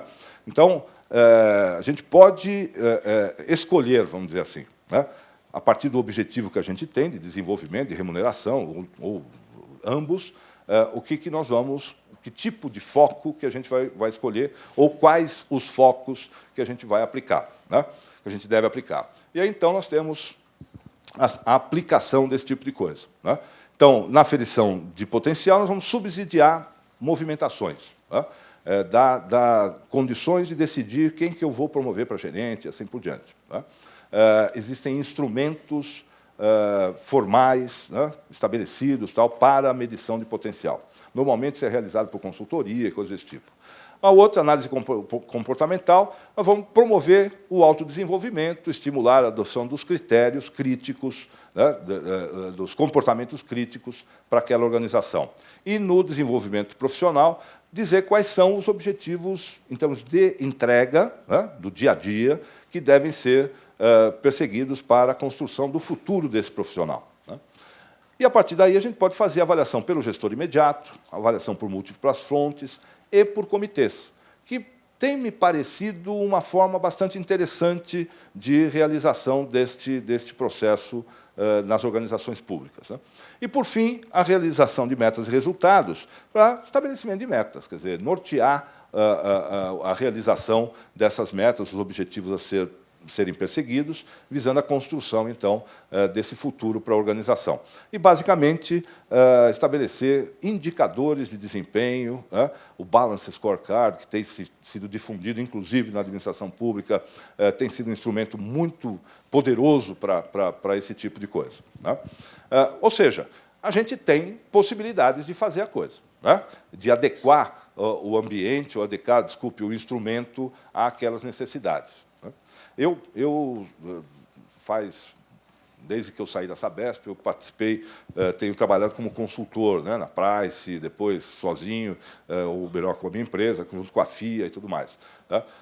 Eu não tenho uma experiência que eu possa dizer eu fiz o mesmo tipo de resultado, né, de instrumento em duas organizações. Sempre, né, dadas aquelas questões da missão, da organização, da sua cultura e tudo mais, a gente acaba tendo situações, por vezes, muito distintas, justamente para atender a essas realidades diferentes e a exigências também diferentes, até o momento da própria organização. Muito bem, então aí a gente tem os modelos possíveis, né? Eu estava falando ali do modelo indireto, né? Os dois primeiros lá, o análise de potencial e de comportamento, pensar assim, como pode o potencial dessa pessoa resultar em desempenho lá no futuro. Eu estou fazendo de uma forma indireta, eu não estou vendo o desempenho, estou vendo a possibilidade do desempenho, né? Mas estou avaliando esse tipo de coisa. Da mesma forma, comportamento. Eu estabeleço alguns comportamentos, engajamento, cooperação, flexibilidade, e assim vai, né? E, a partir daí, então, eu vou inferir que estes comportamentos me gerem para a empresa um desempenho superior, né? Então, são formas indiretas, né? E eu posso também ter modelos com uma verificação direta. Ou seja, não importa se a pessoa se desenvolveu, se não desenvolveu, se tinha potencial, se não tinha potencial. Importa o seguinte, ela está atingindo os resultados? A meta que foi atribuída a ela foi alcançada ou não, né? Esse é um modelo direto, que muitas organizações adotam, né? E eu posso também adotar um modelo misto, né, em que se faz essa verificação inicial, até para direcionar o comportamento das pessoas, o desenvolvimento das pessoas, né, e também avalia-se o resultado no final. Atinge ou não atinge as metas. Ou seja, desta forma, a gente procura montar um sistema de avaliação, um sistema de gestão do desempenho, que vai verificar vários aspectos, vai verificar as diversas nuances do desempenho, do desenvolvimento das pessoas numa determinada organização, tá? Muito bem. Isso pode ser feito também com sentidos de avaliação, tá? Que é coisa complicada até de procurar fugir de modismo, né? O que a gente tem são sentidos aqui, o unidirecional, né, que é o gerente avaliando o subordinado, o bidirecional, com o gerente avaliando o subordinado e o subordinado avaliando o gerente também, né, tendo uma mão dupla aí nesse sentido, e o multidirecional, que o pessoal chama de avaliação 360 graus, eu prefiro chamar de multidirecional, porque nem sempre são 360 graus. Eu já vi consultoria vendendo sistema de avaliação 450 graus. Aí a gente começa... Opa, calma aí, né? Mas multidirecional pode ser até, sei lá, quantos graus quiser, mas é melhor, né? Então, que a pessoa avaliada e os seus pares, o seu gestor e, às vezes, o seu subordinado, se for o caso, podem entrar nisso, né? Fazer essa verificação. Que é um sistema extremamente interessante, porque ele tira um pouco daquela situação da falta de confiança, né, vamos dizer assim, na capacidade de avaliação do gestor, né? Porém, a gente precisa estar muito preocupado com esse tipo de coisa, para verificar o clima e a cultura da organização, se é uma cultura de colaboração, se é uma cultura de isenção na avaliação, ou se é uma cultura de extrema competição, né? Existindo uma cultura de competição, esse sistema aqui é fadado a criar inimizades, a gerar problemas seríssimos nesse sentido. Então, precisa também, ele não é panaceia, precisa ser considerado, avaliado. Né? E também não é para tudo, é para algumas situações que se colocam ali naqueles dois sistemas. Né? Então, também não há uma regra. A gente precisa considerar qual é a cultura da organização, o clima da organização e, às vezes, até o clima daquela própria área para poder implantar ou não esse tipo de sentido. Né? Mas, em qualquer circunstância, em qualquer modelo, o papel do gestor, o papel da liderança é fundamental. É por isso que qualquer sistema que seja implantado, há que existir um trabalho significativo sobre a postura dos gestores nesse sentido. Né? Não dá para tirar o gestor da conversa. Né? Ele é o responsável por esse tipo de situação. Né? Dentro desse ciclo, ele tem um primeiro papel de planejar, né? Estabelecer as expectativas, o que deve ser feito, o que você deve melhorar durante esse período, o que deve ser realizado, e estabelecer um cronograma, né, das coisas que devem ser feitas. Em segundo lugar, fazer, né, no segundo passo, um acompanhamento, periodicamente, a cada 2 meses, 3 meses, ou em situações específicas, discutir com as pessoas como é que esse plano está sendo realizado. E, por fim, né, ao final do ciclo, fazer o que a gente chama de avaliação mesmo. Né? Quer dizer, o que foi realizado frente àquilo que foi estabelecido, aquilo que foi acordado ou pactuado lá no início. Né? E aí, então, se fecha o ciclo e se começa o ciclo para a próxima situação. Nas minhas andanças aí, a única situação em que eu vi que existia um sistema em que excluía totalmente o chefe, o gerente desse processo, foi numa empresa privada, na Philips Lighting, eu até posso falar porque isso estava aberto, em que o gerente não avaliava. A pessoa fazia uma autoavaliação e discutia com um profissional de RH, né, lá da organização, que era preparado para esse tipo de situação, as situações em que ele percebia que ele não ia bem, que ele deveria melhorar, e assim por diante. E fechava com essa pessoa do RH essa parte aqui do que ele deveria melhorar. Era focado exclusivamente em desempenho, em desenvolvimento. Né?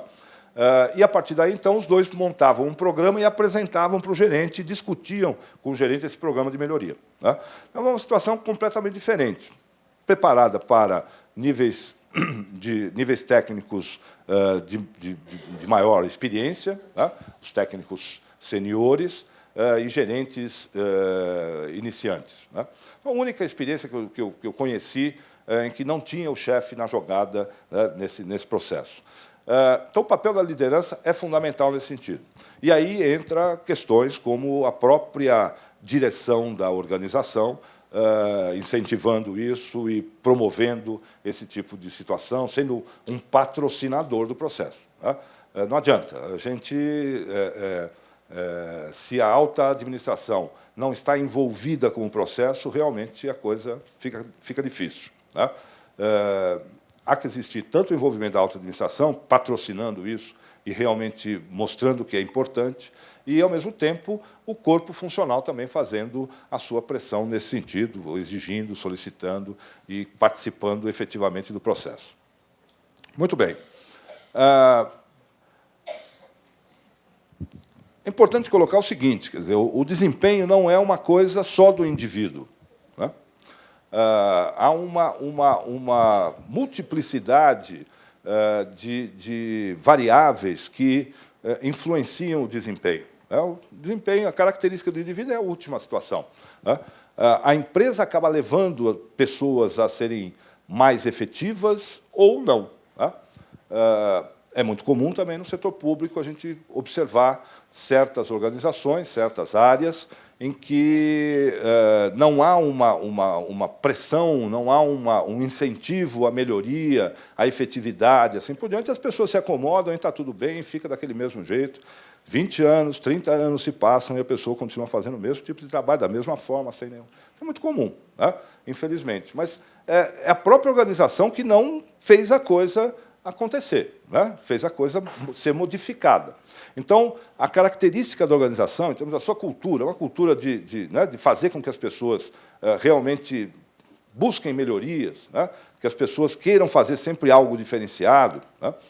É algo extremamente importante, né?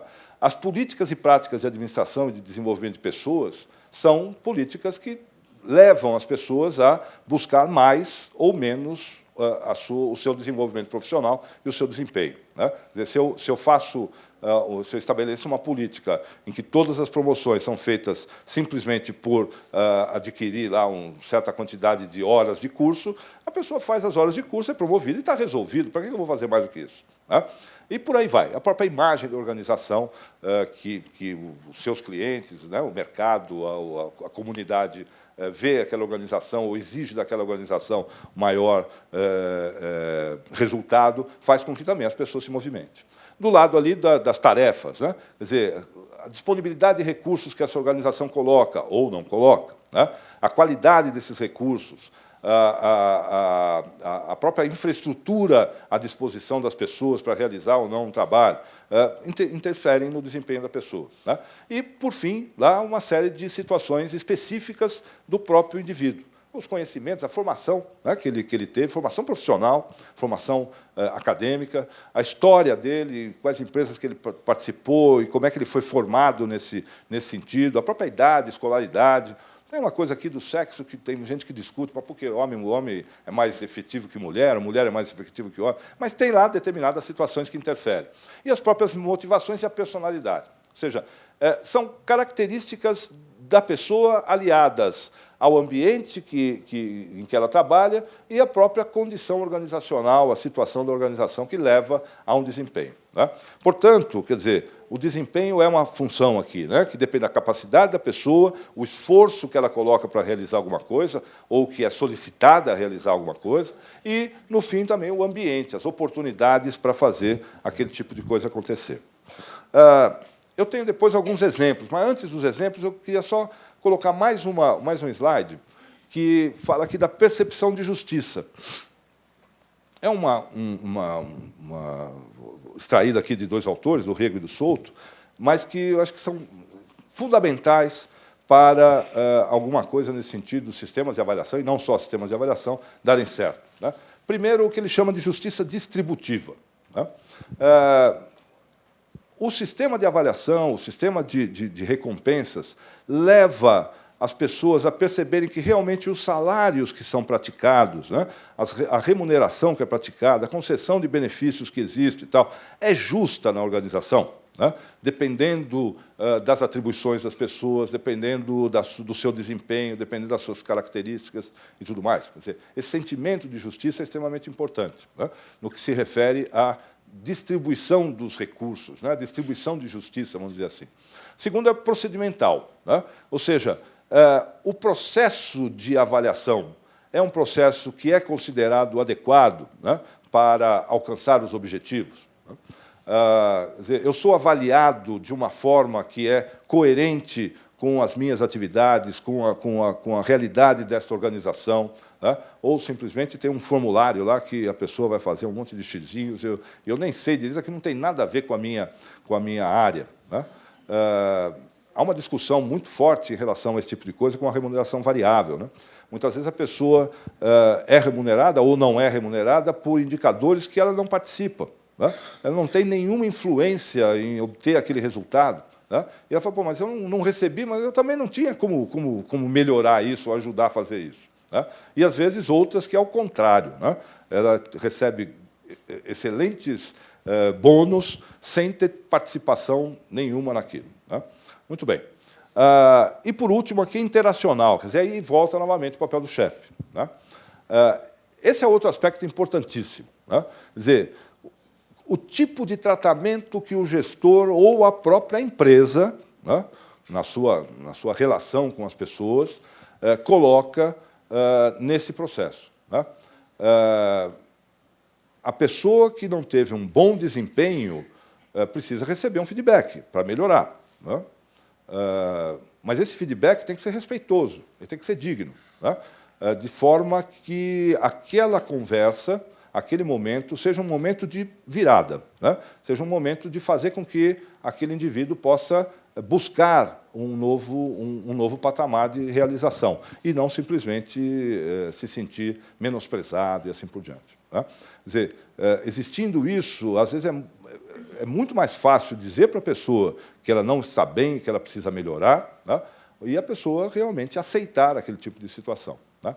Então, as informações, né, a justificativa sobre a decisão que foi tomada, né, muitas vezes pode não agradar num determinado momento, mas se ela é coerente com todo o processo que foi realizado, aí nós temos esse sentimento de justiça, ou podemos alcançar esse sentimento de justiça, né? Muito bem. Eu queria mostrar 3 exemplos aqui desse mix que a gente realizou, que a gente propôs, em organizações de 3 níveis de governo, né? No nível municipal, aqui de São Paulo, no nível estadual e no nível federal, né? Vocês vão ver aqui que eu não vou falar as empresas nem as organizações, né, que fizeram por uma questão de sigilo, não fui autorizado a fazer isso, mas eu acho que como foi montado e algumas situações podem ser verificadas.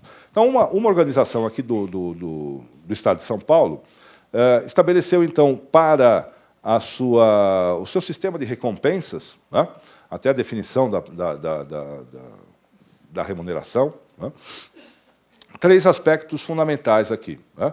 A capacitação, que tinha lá 30% do peso, o desenvolvimento, 30% do peso, e o comprometimento, né?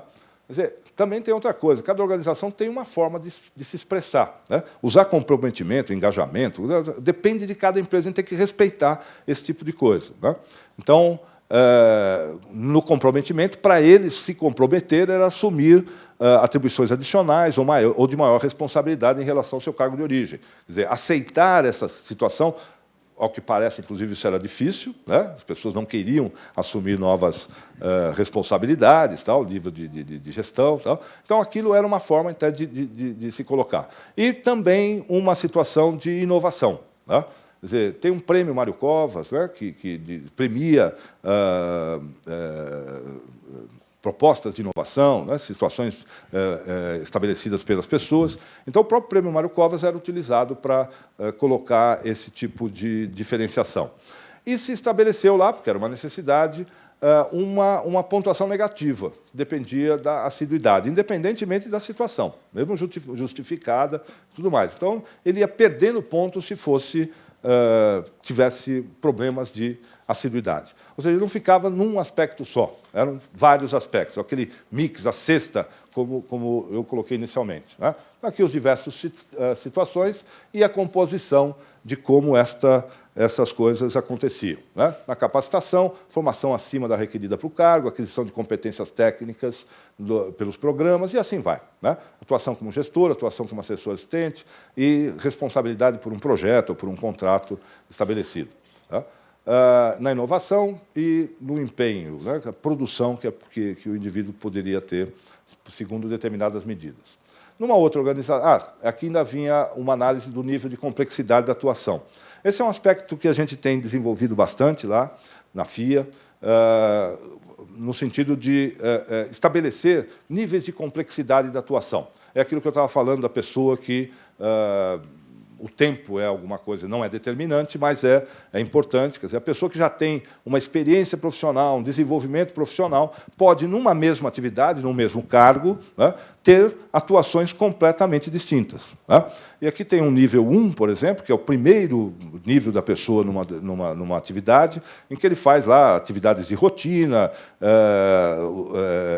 atua como apoio e sempre solicita supervisão de alguma pessoa, até um nível mais elevado, ou um nível mais elevado naquela atividade, em que ele traz conhecimentos para a organização, ele é uma referência no assunto internamente e externamente à sua atividade, ele representa a organização na sua atividade, na sua especialidade, em conselhos, em grupos de discussão e assim por diante, né? Então, a avaliação da atuação dele frente a estas situações colocadas também merece lá uma certa pontuação. Vocês veem que são aspectos que podem ser considerados subjetivos, tá? podem ser considerados subjetivos. Porém, eles têm uma carga de objetividade. A grande vantagem de sistemas desse tipo é que a gente procura estabelecer lá algumas evidências de atuação que podem levar à caracterização do tipo, do nível de entrega daquela pessoa. Esta é uma típica situação que poderia ser utilizada aquela avaliação multidirecional, dependendo, obviamente, da cultura, do clima daquela empresa ou daquela organização. Uma outra organização em que se colocou lá 4 formas de avaliação. Então, a avaliação dos resultados, aí sim tinha metas, esse tipo de coisa. A avaliação do desenvolvimento da pessoa. Então, tinha uma série de situações de comprometimento dele, de responsabilidade assumida dentro da área. Depois, a atualização, então, uma série de cursos que ele vinha fazendo, tal, isso tudo ia tendo lá uma pontuação. E prova objetiva. E aqui a prova objetiva não era uma situação de...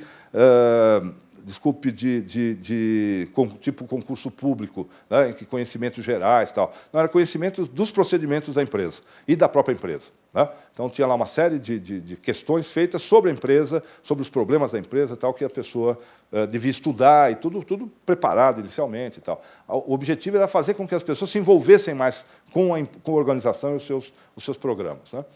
Tinha aqui, lá, então, novamente, as competências, as variáveis solução de problema, autonomia, liderança técnica e aplicação do conhecimento. E tudo isso aí com evidências em cada um dos níveis de complexidade. E também, numa outra situação importante nessa organização, verificar a questão da assiduidade, pontualidade, relacionamento com o gestor, relacionamento com os colegas. Né? Todos os níveis eram avaliados com essa régua aqui. Né? E nos indicadores, recuperação de créditos, redução de inadimplência, ampliação dos atendidos, e assim vai. Né? E uma série de outros desdobramentos baseados no BSC que tinha sido implantado na empresa. Por último, aqui, uma outra empresa do setor federal, né, na esfera federal, em que tinha lá toda uma ligação num tripé de gestão do desempenho, gestão de carreira e gestão do desenvolvimento, né, que a partir, principalmente, então, do desempenho e da carreira, né, da avaliação do desenvolvimento da pessoa, se tinha lá uma avaliação de senioridade que gerava promoções. Né? E a avaliação do desempenho também levando à promoção e levando à remuneração variável. Né? Também com uma amplitude bastante grande de situações a serem verificadas. Tá? Muito bem. Aqui depois tem as bibliografias utilizadas aí para